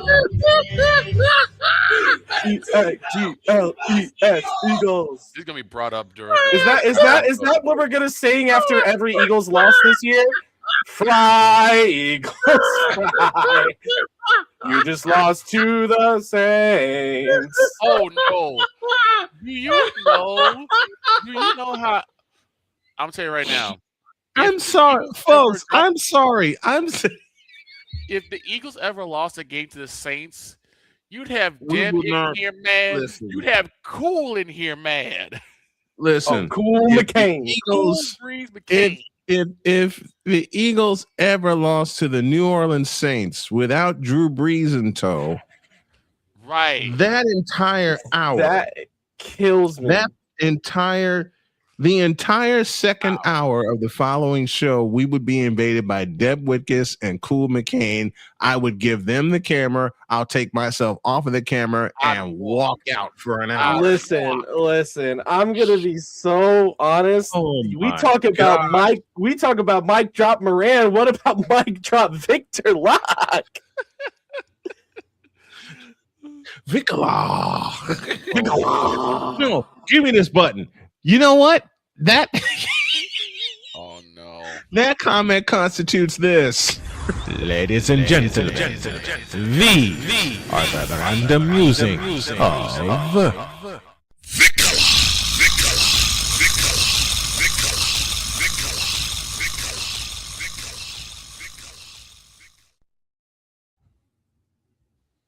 Oh Lord.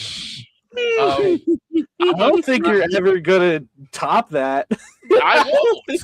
I don't think you're gonna top Fry Eagles. Sir Fry. said Fry Eagles Fry. Okay. And I can only laugh because Lord knows I have screwed up so many words in almost 31 years. Okay. Left-handed kicker.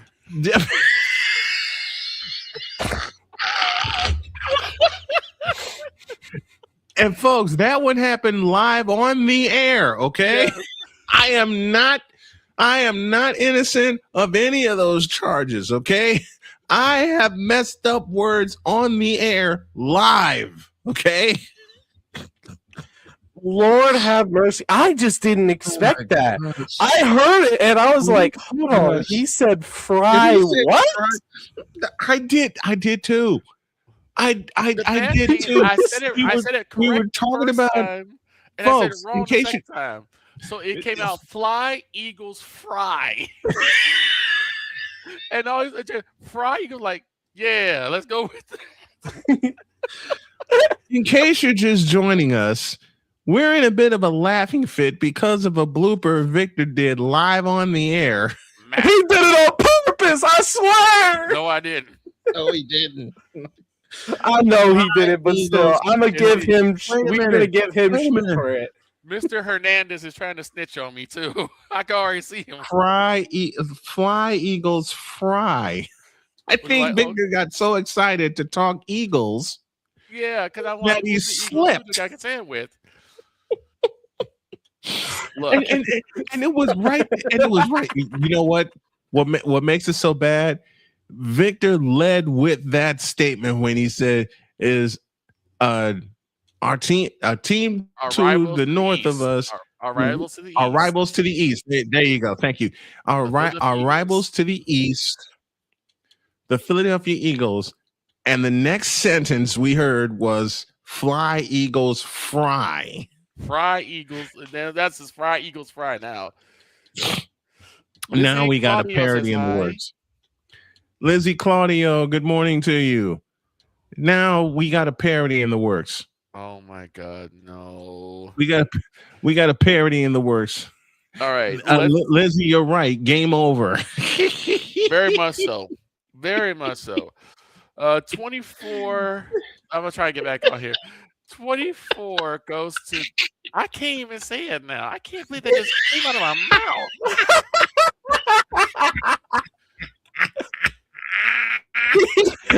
He's like looking at his hands like, what have I done? What? Because look, I can't do it. Look, I can't do it. I do take playful shots at the Eagles because of my friends. Lord help me, this gets back to cool. Yeah. Oh, Cool McCain will hear this if it's the last. Lord, oh Lord. if this gets back to cool, and I may have messaged him during the break. Oh Lord. I can't get over it. I did not. I can't It continue. sounds like something you do, but you're too kind at the end of the day. I can't continue. Holy cow! I can't continue. that topped everything we were about to say. Vic, going to say. I think we just float until 12:30 when Deb gets here, so we can somewhat get back on track. Vic just shut this hour down. 24. Excuse me. 24. And Damien says, "Hey Vic, don't put me in your problems. I'm not the one getting my butt kicked by Deb." Oh yes, you are, Damien. Yes, you are. You encourage. Wait a minute, Damien. I say this playfully. You encourage this. Yep. And here comes Caleb Hernandez Moore trying to get me in trouble. No, thank you. Oh God, Caleb Hernandez. Thank you, Chris Dietz, for that. Because when we did our offshoot draft, when we did our mockingly mock draft, we're gonna have a title for it. Chris Dietz, deadpan face and all, looked in this camera and said, "Oh, the Bears pick is easy." I said, "Who is that?" He said Caleb Hernandez. Whole set cracked up. Me no speak English, amigo. What fool? You think not speaking English will be good? I speak Spanish. Wait, Damien says he's no speak English. That's a lie. Oh my heavens! No, stop.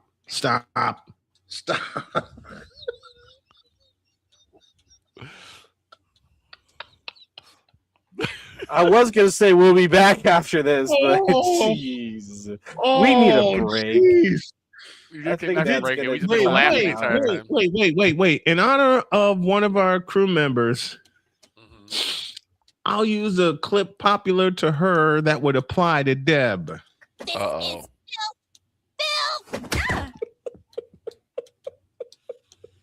I did have this one interesting idea. I don't know if it would work, but we would need a lot of research to do it. You know how some of the players when they get drafted, their style of dress is going to be considered debatable as some, right? Yes. Take pictures of everyone who's drafted and their outfits, and just have Jen critique them, all of them. Why? Because Jen, it is you. You know what, Victor? What? You just gave me one hell of an idea. We're gonna have to tape it. Yep. In advance, given her schedule change, but you just gave me one hell of an idea. Like I said, because Jen, we're gonna do it. I'm gonna do it. I'm gonna do it. I don't know how, but I'm gonna do it. Okay. Let's try and get back to business. Number 24. Try being the operative word. Oh, now what? I didn't see anything. Okay.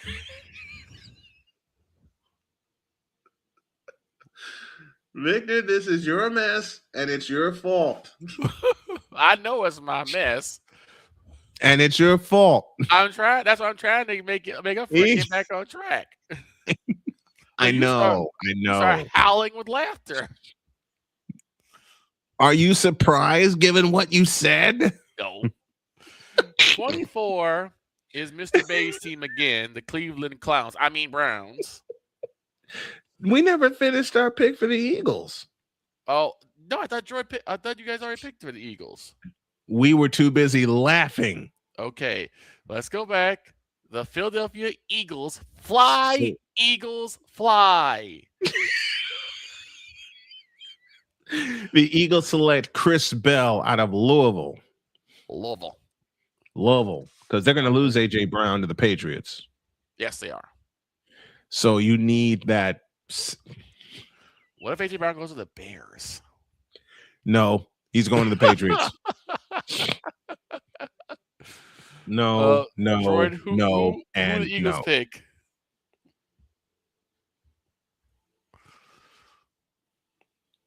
Droid, pay attention. No. He said, I don't care. What? I don't. Now we move on to the Cleveland Clowns. To the Cleveland Now I Browns, really don't care. Nah, I don't care either. Move on. Next one. who select Antonio Brown Jr. Antonio Brown. Who the Browns pick? Next. Okay. Antonio Brown Jr., the second, the third, the fourth, the fifth.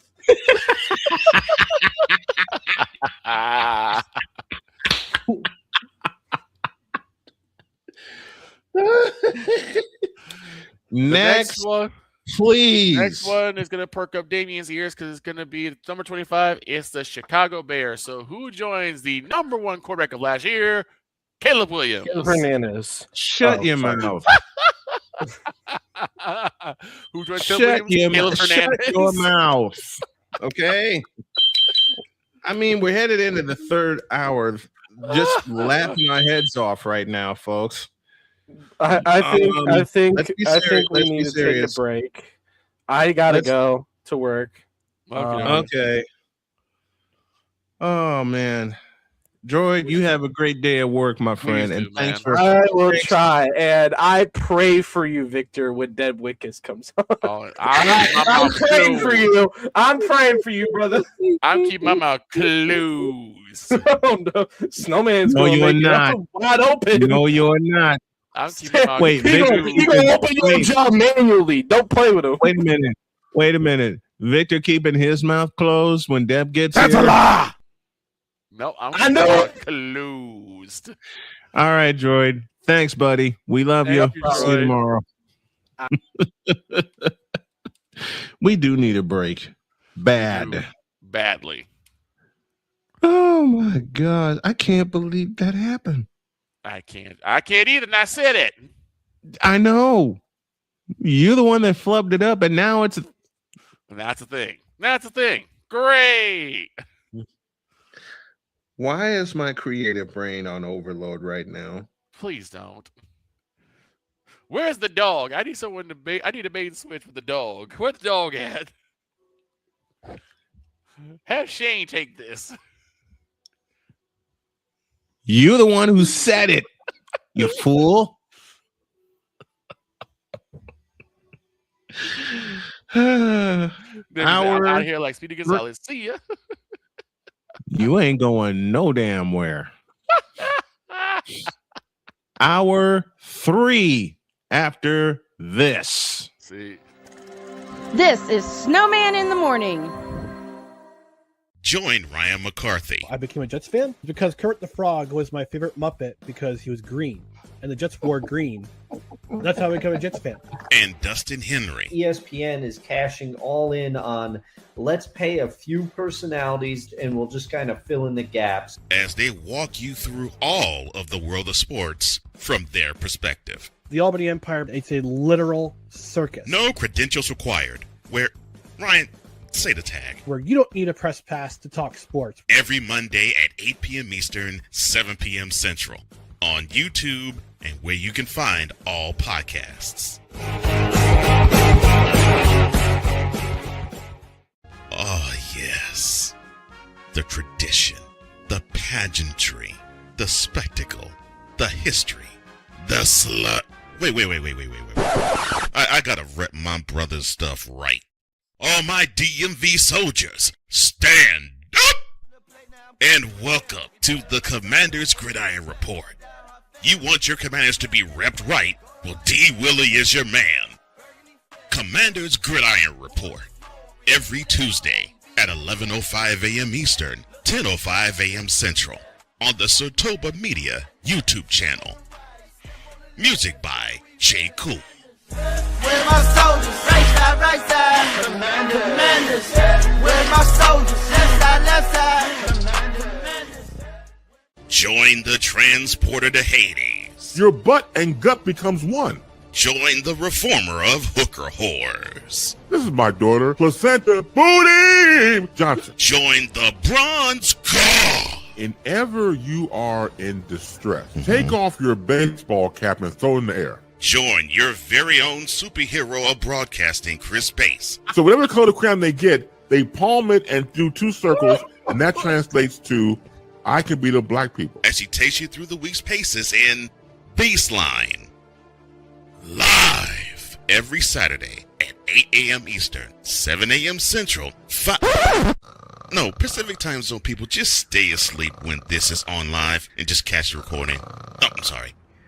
Exclusively on the Chris Bass YouTube channel.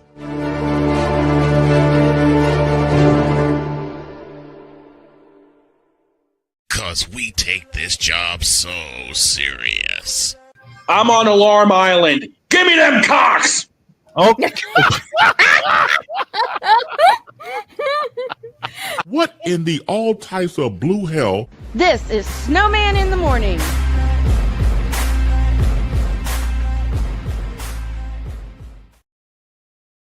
PM tonight, the crew gets together to cover the 2026 NFL draft. It's live, it's hilarious, and there will be a few drinks consumed, especially given what happened last year. Oh, yes. We'll talk about that in a moment because I think we're all going to need it. Yes. 12:05, and I'm feeling good going into hour 3 because when I did 3 hours before, I would always get worn out because I was so used to doing 2. But I'm feeling pretty good. Coffee helps, and a good night's sleep helps, and a good attitude helps. 12:05, we owe you an ID. This is Snowman in the Morning. From the Snowman Multimedia Studios, this is Snowman in the Morning. Broadcasting live across the country and streaming worldwide. Heard on our incredible family of affiliate stations, from the South to the Midwest to the Carolinas and beyond. If you're listening on one of our partner stations, we see you, we appreciate you, and we're just getting started. Where the hottest of hot takes meet the coldest of cold hard facts. For fans, by fans, all heart, all action. This is Snowman Multimedia. Holy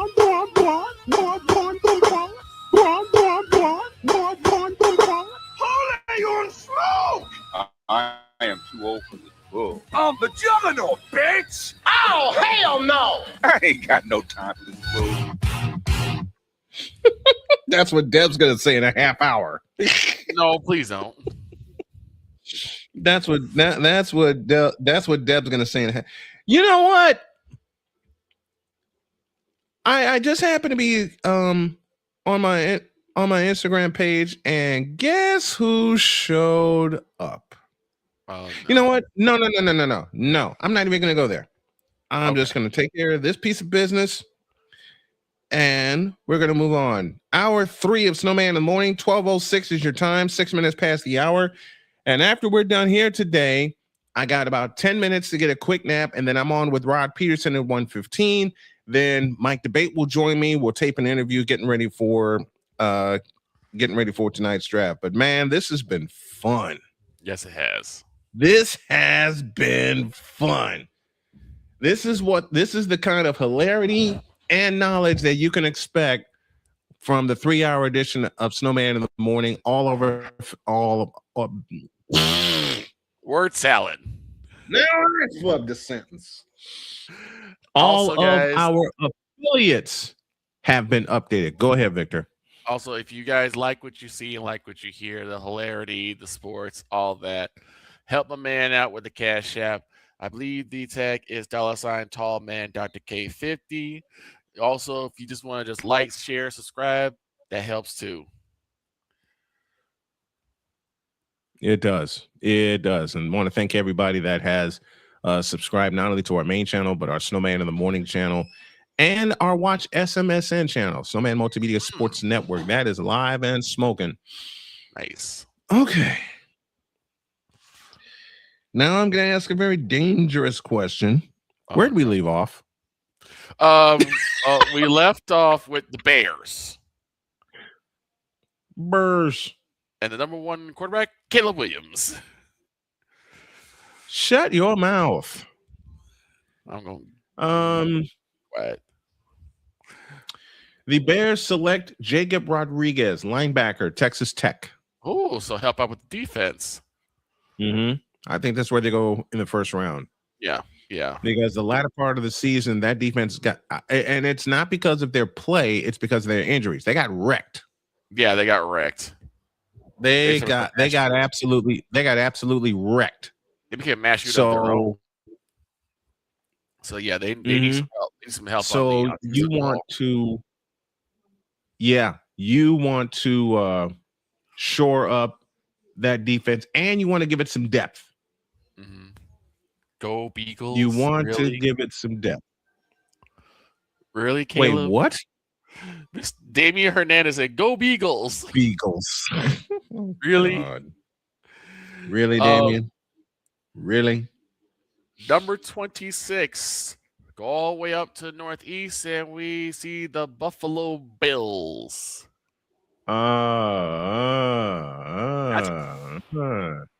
Okay. The Buffalo Bills select Caden McDonald out of Ohio State. Okay. Shore up that defensive line, and you got one at 6'3", 326. This is going to be the pick of the draft. This is going to be the pick of the draft for Snowman. He's going to have his ears perked all the way up because at number 27, it is his beloved San Francisco 49ers. And I have the pick for them. Okay. Out of Arizona State, Max Ihanakor, tackle, 6'6", 330 pounds. He only began playing football in 2021. He's Nigerian American. He's technically inconsistent, but he's a raw beast. He's a raw talent. All right. And he's a very raw talent. So get him in Kyle Shanahan's system. Yeah. He would. In fact, I wouldn't be surprised if he becomes the bookend. If they select him, if he becomes the bookend. The thing we need most is depth. Yeah, and the 49ers do have a really solid offensive line training core. So the training staff is for the 49ers has been pretty good. So I would say even with him being a raw talent, that would be great fit for the Niners because you still need someone on the offensive line to keep Brock Purdy upright. The other pick I was looking at, and I think Pizzo looked at this as well, is a fellow named Caden Proctor out of Alabama. Ready for these numbers? 6'7", 366. Powerful offensive line, good coordination and movement and ability. Got to work on the foot speed and arm length for tackle. He may, if the Niners select him, do not be surprised if they move him to guard. Yeah, I was gonna say all you need if you're a tackle, you just need to have that quick first step. If you can get that quick first step off the snap count, you'll be golden. So for someone that size, if he could just shore up himself, he can still be good on tackle as long as he gets that quick first step. So that would be something again that you get in his training. So if it's a Hanakor, he'll start at right tackle and bookend Trent Williams. If it's Caden Proctor, do not be surprised if they move him to guard. Gotcha. Because Caden Proctor loves to hit people. And with the and you know the best part, if they select Caden Proctor, the 49ers love to run the football, as you well know. CMC. And we got the best damn running back in the game in Christian McCaffrey. CMC will make hay if he's got that line in front of him. Yeah, that's where we need. In fact, I'll change my pick. I'll go ahead and say they will draft Caden Proctor out of Alabama. Okay. Because where we have been getting shredded is the interior offensive line. Right. There's so much turnover. Lots of penetration in that interior offensive line. Yeah, interior offensive line is where we need the most help. So if you select a fellow like Caden Proctor, 6'7", and have him help create some holes for Christian McCaffrey, McCaffrey's going to be fine. Purdy is going to be fine. Not to mention we just got Mike Evans from Tampa Bay. Niners select the SCP Foundation. Why? George Kittle. His doggone monster. Why do you think I call him the animal? I call him the animal too. Why I do you also think? walk conspiracy too. Why do you keep calling my tight end? You know why? No, I don't. You need to explain that one. I called it beforehand. We moving on. 28. No. I ain't letting you get away with this one. You must explain to the folks, and folks, if you haven't figured out by now, it's a running joke. You got to tell the fans that are just tuning in why you call George Kittle is a walking conspiracy. For 2 years running. Well, I'll say for 2 years in a row, the biggest boogeyman, the nightmare for the Dallas Cowboys has been George Kittle. He burned us on one catch. They burned us on another catch. We've been kicked out of the playoffs twice by the Niners. Guess who? George Kittle. And he's just honestly, he's the tight end's tight end. He is so good at pretty much everything that you get mad because he's on the opposite team. He's great at blocking. He's great at catch. We see how he catches. And he could burn you. And he's a wrestling fan, so I like that personally. But yeah, I always consider him to be a walk conspiracy because you get the one person that's just going to continuously burn us. CMC is also a boogeyman, but I don't think the Cowboys fear him the way they fear Kittle. They fear Kittle. They should also fear McCaffrey. But as you said, and we see the Cowboys this year, this time in Dallas. Yes, we do. Again. But as you said, shut up. Hey, the Cowboys Niners fight again. Hey. Shut up. as we echo the playmaker here during hour 3. Oh my gosh. Can you believe George Kittle is 32? Really? Only 32? Huh. I just realized that he is 30. He is 32. Wow. He got a full career ahead of him. And he's got a new endorsement deal, which I may take. Oh? Who? He is 32. I can't believe that. 28. We go down to Houston. Who the Texans select? And Cole Johnson's listening. So I know Cole Johnson's listening. Okay. They need help on the offensive line too, and I mentioned 2 good ones.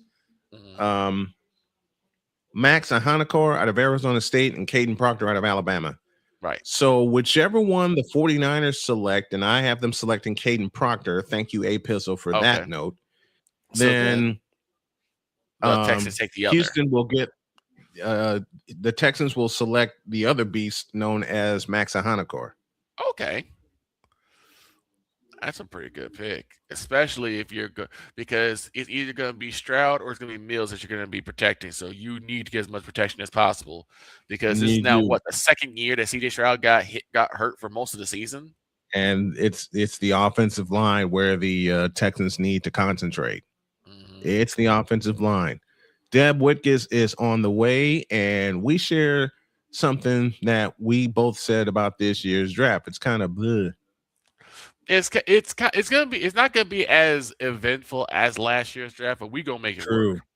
True. How does my wife put it? This draft is bleh. Yeah. Number 29, the Kansas City Chiefs pick again. This is off of a trade. Number 29, the Kansas City Chiefs select Jeremy Bernard out of Alabama. 6'1", 204 wide receiver. They need some offense. Yeah. Number 30 goes back to A Pizzle's team in the Miami Dolphins. This is a toss-up.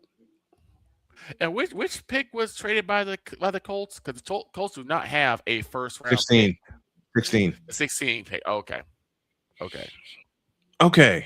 We're at 30 with Pizzle and the Dolphins, right? Yes, sir. The Miami at the 30th pick, the Miami Dolphins select Keelan Rutledge, guard out of Georgia Tech. Ooh. 6'4", 330, very steady. He surrendered just 6 total pressures. And he's a scheme. He could be a scheme dependent blocker, but I think Miami select. Oh my Lord, Damian. Oh no! Now what? He has Dolphins the Dolphins select selecting Carson Beck. Really? Which kind of fits because where did Beck play his senior season? Miami. Yeah. That's true. Which kind of fits. And I can absolutely see Carson Beck falling that far because we said it all show. This quarterback draft class is kind of Yeah, well, this was not supposed to be the draft class for quarterbacks, right? And we've all said, next year is going to be off the charts. Next year is going to be off the charts. At number 31, the runner-up of the NFL Super Bowl and the Dogs team is the New England Patriots. They select Father O'Shaughnessy. There you go. Father O'Shaughnessy. You go to hell. Let me stop kidding around. The New England Patriots select Grayson Halton out of Oklahoma, 6'2", 292 defensive line. Okay. That's like a good idea. Mm-hmm. And last but not least, the team that will forever be in football purgatory. And they're going back to purgatory this year. I don't care what anybody says, although that defense may say different. The Seattle Seahawks, and I have to say this correctly, the world champion Seattle Seahawks. Yep. You know what? I'm going to reach. With the 32nd pick in the first round, the Seattle Seahawks select Malachi Fields out of Notre Dame. 6'4" wide receiver. I believe if you pair him up with Jackson Smith and Jigba, it's party time. That's crazy. That's a good one. I believe they will reach and select Malachi Fields, but in that Seahawks system, I think he can flourish. Yeah, I agree. Now, I think he can flourish. We did have a couple of prop bets in this draft, and what's one of our prop bets? How bad the Steelers will mess it up? Yeah, that was one. The other one is who will lose the draft. The Carolina Panthers. It could be the Carolina Panthers. It could be the Cleveland Browns. No. Change that. 3 big losers in the draft: the Carolina Panthers, the Pittsburgh Steelers, and the Cleveland Browns. It also could be the Arizona Cardinals. Yeah. Call me crazy because for some reason in the top 5 drafts has always been, I think it's almost always been number 3 that tends to screw it up royally. Now last year was number 5 with the Browns. Yep. But the first 5 picks, it's usually number 3 that just screws it up royally. Damian Hernandez, I could see the Pats trading that pick for A.J. Brown with all the reports talking about the trading for him. I don't think they trade that. You know what, Damian? You have a point. That's a point. That's a good point. You have a point because they don't have to really use that pick on a receiver because you're getting A.J. Brown, and you're probably going to get some of your better picks on the line in the second and third rounds. And I think the second, third, and fourth rounds is where San Francisco makes hay with their offensive line and getting all the depth that they need. I will say mostly a lot of the depth the Cowboys have gotten have been in those subsequent rounds. Like we didn't really do much with our first round picks. Nate Newton, Mark Stepnoski. I think we got Javonte. I think we got Javonte Sanders out of the second or third round. I want to say that. We had a couple of pretty good pickups in the second and third, fourth rounds. So it's a pretty deep draft. It's just not deep for quarterbacks. No, it's not. It's somewhat deep for skilled players. Right. It's just not deep for quarterbacks. That's next year. That's next year. That's oh my God, the quarterback class next year. I don't even want to think about I mean, it right now. Arch Manning's going to head that class. That probably might be the Man, next one that we talk about. Arch Manning is going to command so much attention that I wouldn't be surprised if they make him the Heisman favorite again. They probably will. I would not be surprised if they make him if they make him the Heisman favorite again. Wouldn't surprise me one bit. Ryan McCarthy with us says, "Good day, Snow Crew. Can't wait to see whose football career the New York Jets ruined tonight." Well, I did say in my mocking draft, Ryan, that the Jets select Antonio Brown as ownership, and I'm like, no, I better not do that. Do you really want him to come after you? No, I don't need that villainy. I already created villainy after the flub you had this morning. Right. I don't want to create more villainy. After the flub this morning. The folks, mess I made. Folks, if you missed it, during the second hour, we got to we were doing our picks, doing our mock draft. And this is the only time I will do a mock draft, which is on the air. We were doing our mock draft, and we got to the Philadelphia number 23. We don't speak his name in the capital region, Vic Law. See? Oh my gosh! Don't blame me. Blame we got to number 20. We got to number 23, and it was the Philadelphia Eagles. Mm-hmm.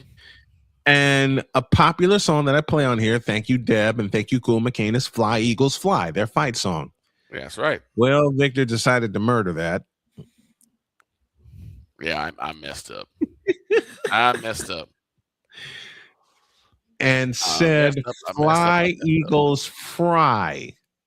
Fly Eagles Fry. I'm not kidding. He said, Fly Eagles Fry. What?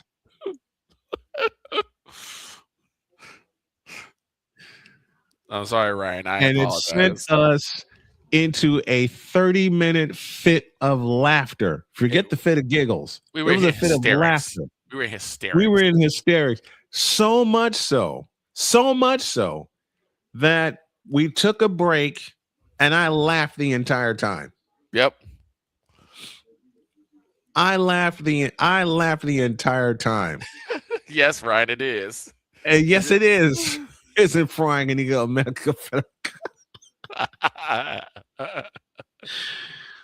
So far, Victor has the blooper of the year. I do. Now watch. Now watch. I say that and I'm gonna jinx myself. Mm-hmm. I think no, that's last year. You had the blooper of last year. With a right-handed kicker. Oh my God. Right-handed kicker, left-handed. And I did it 3 separate times.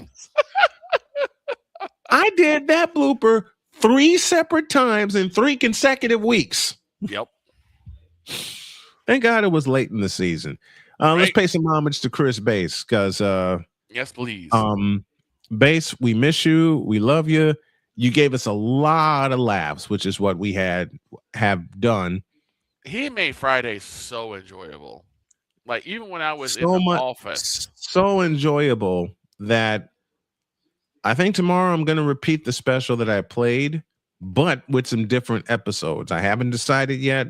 We'll talk about that. But Chris Bass gave us some hilarious ads also, like this one. Snowman in the Morning with Cole Johnson is brought to you by Penis Water for the ebbs and flows of life. Trust Penis 15 Water. I forgot that was there.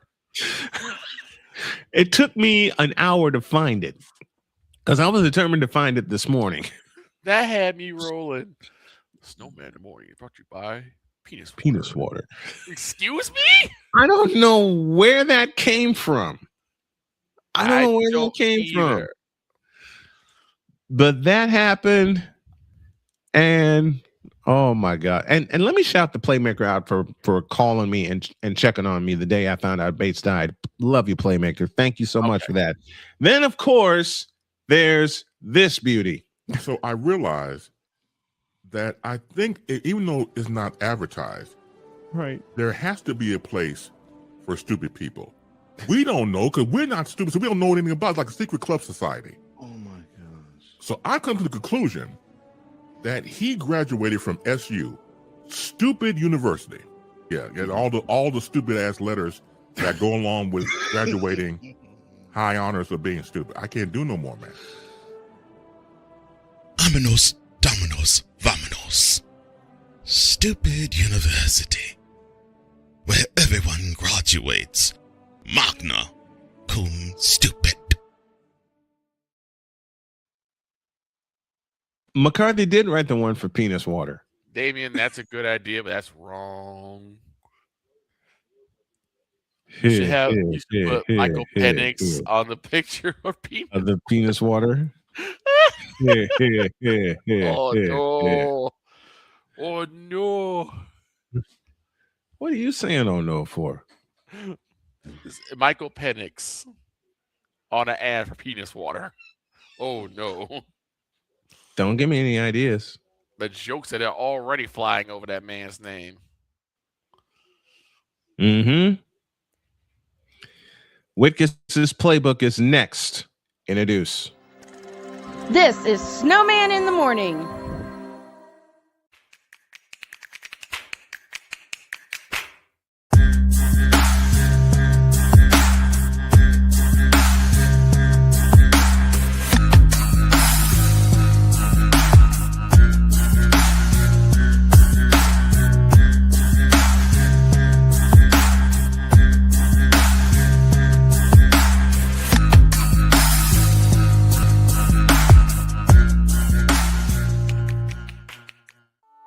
I'm Jenny Garth, and as a mother of 3, I know kids worry about a lot of things.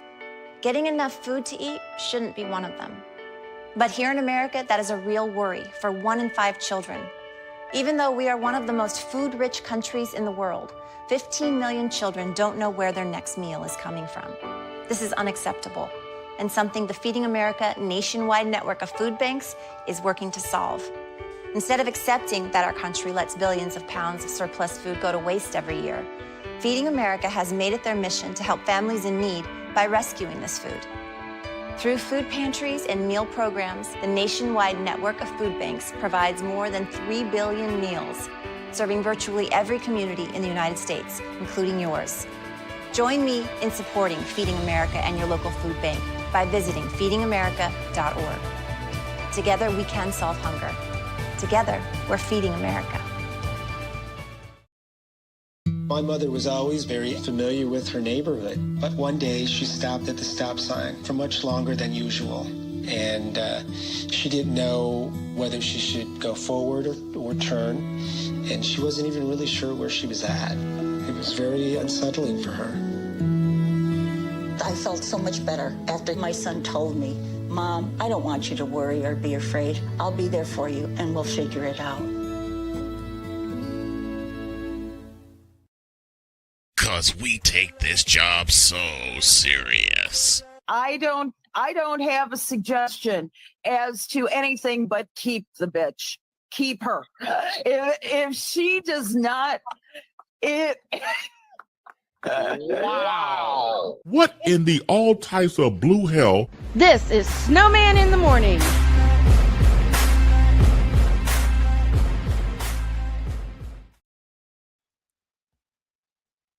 Clip that made Mike drop Moran a reality. 32 after the hour. Now, I told everybody who's coming next. I showed her a picture and she loved it. What I didn't show her was this little surprise.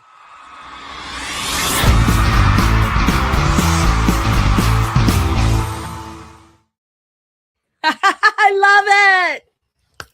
Welcome back for her 3rd season with us. 2-time Emmy Award winner, Deb Witkiss. Good morning. How are you? Hello. Good morning, so good to Deb. see you, Brian. Hi. How are you? Victor's with us, and it was. I had so much fun making that element for you, and I knew you'd. I knew you'd. Love it. I love knew it. you'd I love love it. that you kept it a surprise too. I was very honored to see the graphic. Now that it's my own little video. It's your own intro. You know what tonight is? It's the NFL draft. We have been discussing first round picks and who goes where. And I only do a mock draft on the air. In fact, we do. It's now tradition. We do two versions of it. We do a hilarious version with all the crazy picks, and we got the real version that we have today. So you being the Eagles aficionado, where do the Eagles strike first? You know what? I haven't even thought about the Eagles. That's hysterical. I actually more so I'm covering the Rams, and I'm literally going to be with McVay and Les Snead today. So I'm like so Rams focused at the moment. I have not even thought about the Eagles, to be honest. So where do the Rams strike? I mean, I think they're gonna go wide receiver. I think that's going to be the number 13 pick that they have in the first draft. I'm going Lemon for them. He's a big yards after catch guy. I think he's a perfect fit for McVay. Hometown. Yeah, I can't speak. It's early this morning, and I'm excited. Hometown kid, USC. McVay loves his wide receivers. Loves all of his players, but let's be honest. But Devontae getting a little older, Nakua just coming out of rehab. By the way, Puka was at the beginning of OTAs on Monday. Saw him there. That's good. Good spirits. That's good. We're so excited to have him back in the building and feeling good. Very good. Very good.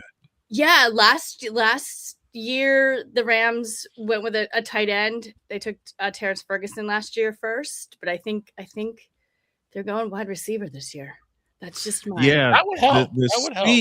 The speed will help the Rams because that's how McVay's offense is designed. And I wouldn't be surprised if they do select Malachi Lemon. He stays home, like you said, 5'11", 195. Does he fit more outside or does he fit in the slot given McVay's offense?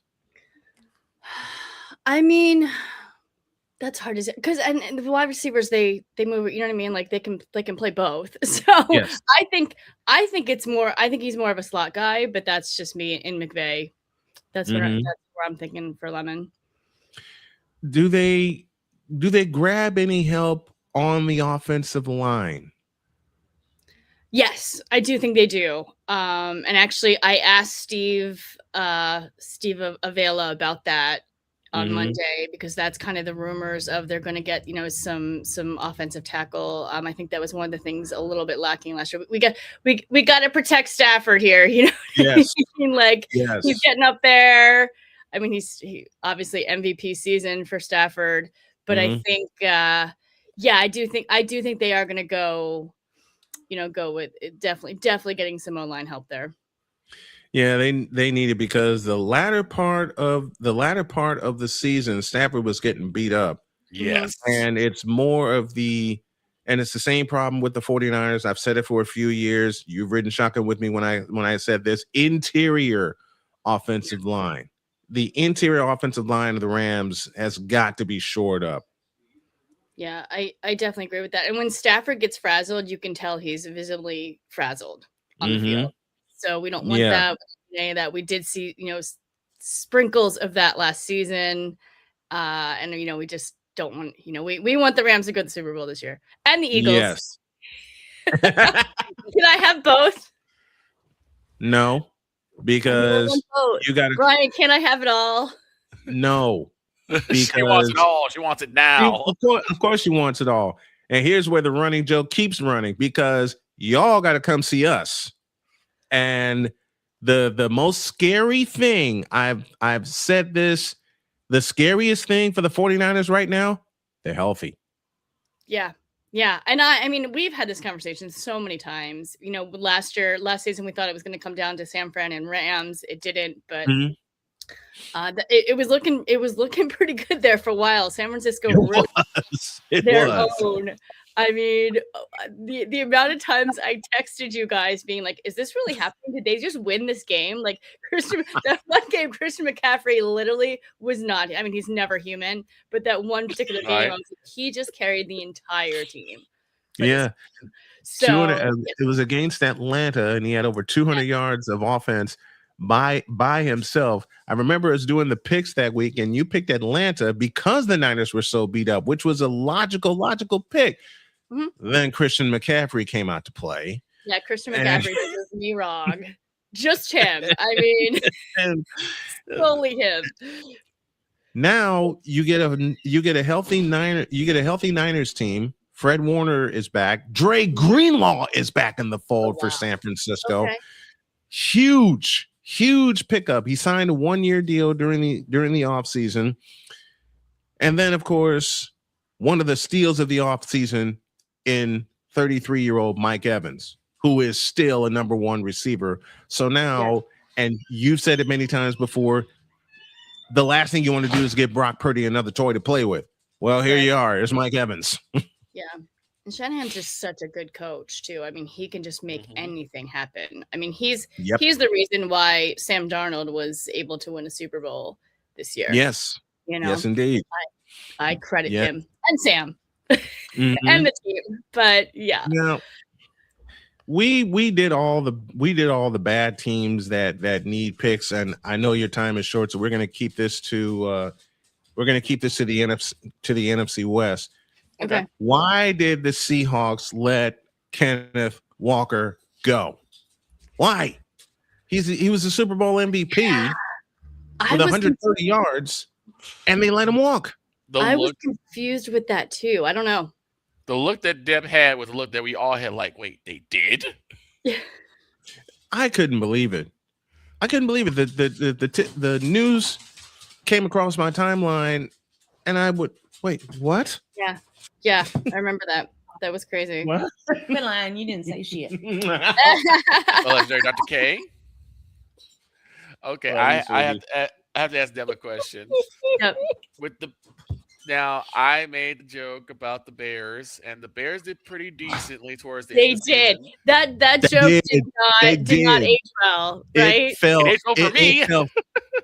It fell flatter than a pancake. All right, we made that joke last summer. And it fell flatter than a pancake by the time the end of the season hit. Man, but now that the Bears they've already just sent DJ Moore, they have a little bit of space to run with. But I'm not sure the answer to that. I mean, someone in the draft, obviously. Who do I have? Chicago. You know what? I have Chicago picking an edge first at number 11. Oh, an edge rusher. Yeah, first. I had a toss up between an edge rusher and an offensive lineman because you want to keep Caleb Williams upright. That's where he succeeds. He has a nice if he has a nice pocket. Very important to have your quarterback up. Yes, indeed it is. If he has a nice pocket, then he can operate, and he doesn't get happy feet so fast. You know, so I had them picking an offensive line. Who did you have the Bears picking? I have Harold Perkins out of LSU for this one. Mm-hmm. That's a good one. So you shore up that defensive defense line around speed. So I think he's a hybrid weapon. Yeah. If he's still there at 11, he might go before. that's a big thing. And the Giants get 2 picks in the first 10 picks. Well, and everybody is talking about that number 10 pick, right? And the Giants have done well in the last couple drafts. Yeah. You know, I think the Eagles usually win the draft, let's be honest. But the Giants are kind of right behind them. But I think they're going to go with a safety in that pick. I think they're going to go with Caleb Downs from Ohio State. That's that's just such a luxury extra pick. And we talked about the fact that the Giants need to shore up their secondary because sometimes they get blown over the top. So that having a safety would definitely help them out. That's how they got beat after they beat Philadelphia in the Meadowlands. How did the Giants get beat the rest of the season? Throw over the top of them. So they definitely need some help in the secondary. Well, and they also lost their quarterback and Scatterboo too. And they lost their so bad. I felt so bad for Cam Scatterboo. 3 if you count Neighbors. They lost True. Dart, That they is lost your neighbor. Neighbors, and they lost Scannaboo. So they lost their triple threat. Yep. I feel so bad when they So lost Scatterboo because I really like how he plays. I Yeah. love Scatterboo. I love how Camp everybody Scatterboo does. runs. Yeah. And just the visual of him going down and the look on his face, and he knew it right away, and that was He did. heartbreaking. And He knew it. Dart, to be honest, too, that look of Mhm. Dart knew it too, and just that couple seconds there was heartbreaking to So watch. I gotta ask, who makes the bonehead pick of the draft? Last year was the Steelers. Um, And I called that too because we covered the draft last year, here on the channel and here on the station. And before they could even pick something, I opened my mouth and I said the Steelers are going to mess this up. What happened? They messed it up. Right. I mean, I don't know. I'm thinking everyone's thinking the Cardinals are going to trade down, but I don't know. We'll see. I think You they're just going- answered my lone question about the Cardinals. Do they trade down? You just answered my lone question about the Cardinals. Man, what are all right? I will ask this question the same way you asked it to me when we texted each other recently. What the hell are they doing? Well, and I don't think they know. but to that point, that was before Mike LaFleur took over, and I love Mike. Obviously, covered him in the Rams. So True. I mean, the entire system was different. I know he stepped in there. I saw him at Combine. He was, talking about different changes he's making for this season, and I'm hopeful. Jacoby Brissett is their quarterback, right? Yes. Okay, that's because I think they should have went Garoppolo personally, but Yeah. Garoppolo might be retiring. That's the rumor now. Either that or he's going to the Rams. McVay did say, they'll welcome him back with open arms. McVay loves Garoppolo, but I thought Garoppolo was going with LaFleur for sure, but that didn't happen. So, and I'm on the inside, but not that on the inside. Do I know why? No. Right. And you got teams sitting at home on the first night of the draft. One being the one in the household of Snowman being the Indianapolis Colts. Now they have a day to kind of think about what they're gonna do. Where do you think they go? I will tell you, there are so many positions that the Colts need filled. In the edge rusher, they need some help in the secondary, and they need a wide receiver because Pittman's gone now. I know Droid had selected him earlier, but if they go receiver, do not be surprised. Oh man, you know what? Let me change that. I think the Colts go with Blake Miller out of Clemson, tackle. They need offensive line help bad because Quentin Nelson took a beating the second half of the year. Yep. They lost 2 starting offensive linemen to injuries. So I think beginning the second round, the Colts start building with the offensive line, and you can get a receiver third or fourth round and put him in that offense real quick with Shane Steichen and company. But the offensive line is where I'm looking at with the Colts second round and on. Sounds good. I have a question. Okay. Go ahead. Obviously, the Raiders are going to go with Mendoza, right? Yep.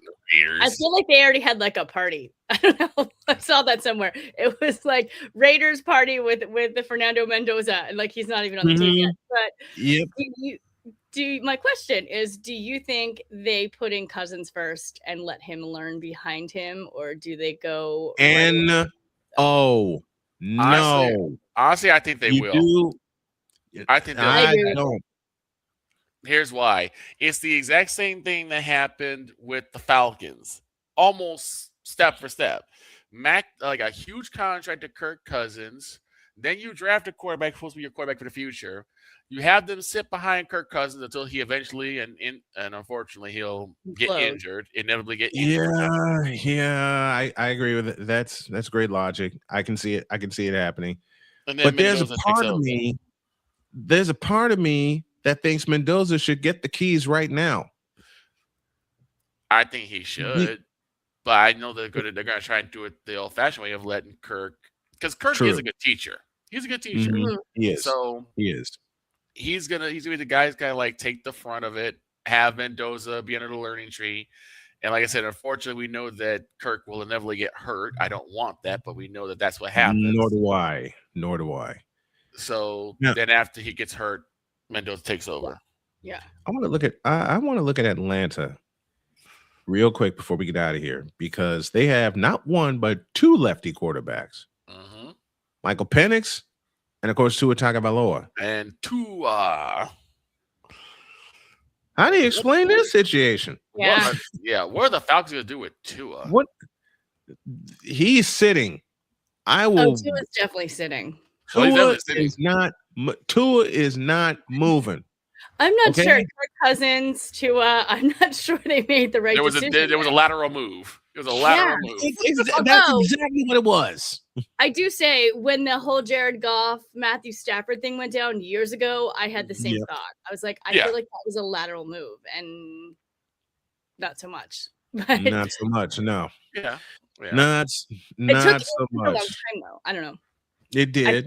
I feel like it's a lateral move. I mean, One turnover for another turn. And unfortunately, we know again. Michael Penix is having the same problem of staying healthy and staying on the field. Right. So at some Well, point, you're I mean, Tua is too. well, right, I but mean- I'm saying like at some point you're going to have to bite the bullet and have to trust in Tua. I Right. mean, we were talking about this earlier with the Chiefs. Like they still have to go through at least week 1, but they may have to do other weeks with of all people, Justin Fields. Right. That's going to be a mayhem and a half. That scares me. All right, we got to go, and I know Deb has to go. So, Deb, thank you so much. We love you. Thanks for stopping by. I'm looking forward to a third season with you. Thank you so much. Yes. I'll see you guys soon. Happy draft. Happy draft. Thank you.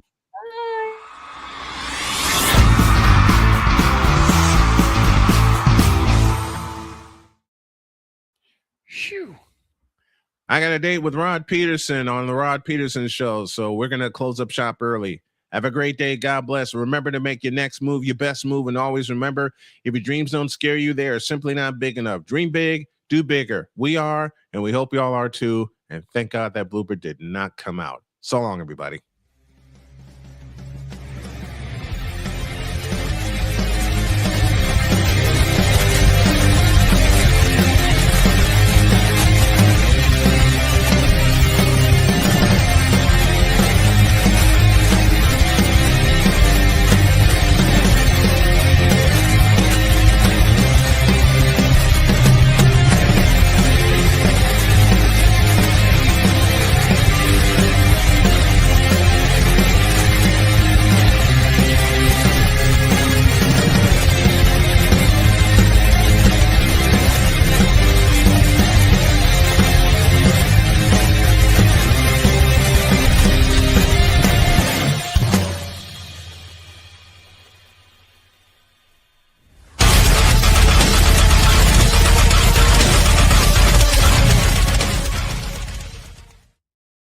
Come join us one and all later on tonight for the 2026 NFL Draft. You'll see me, you'll see Snowman, you might see some others as we laugh along.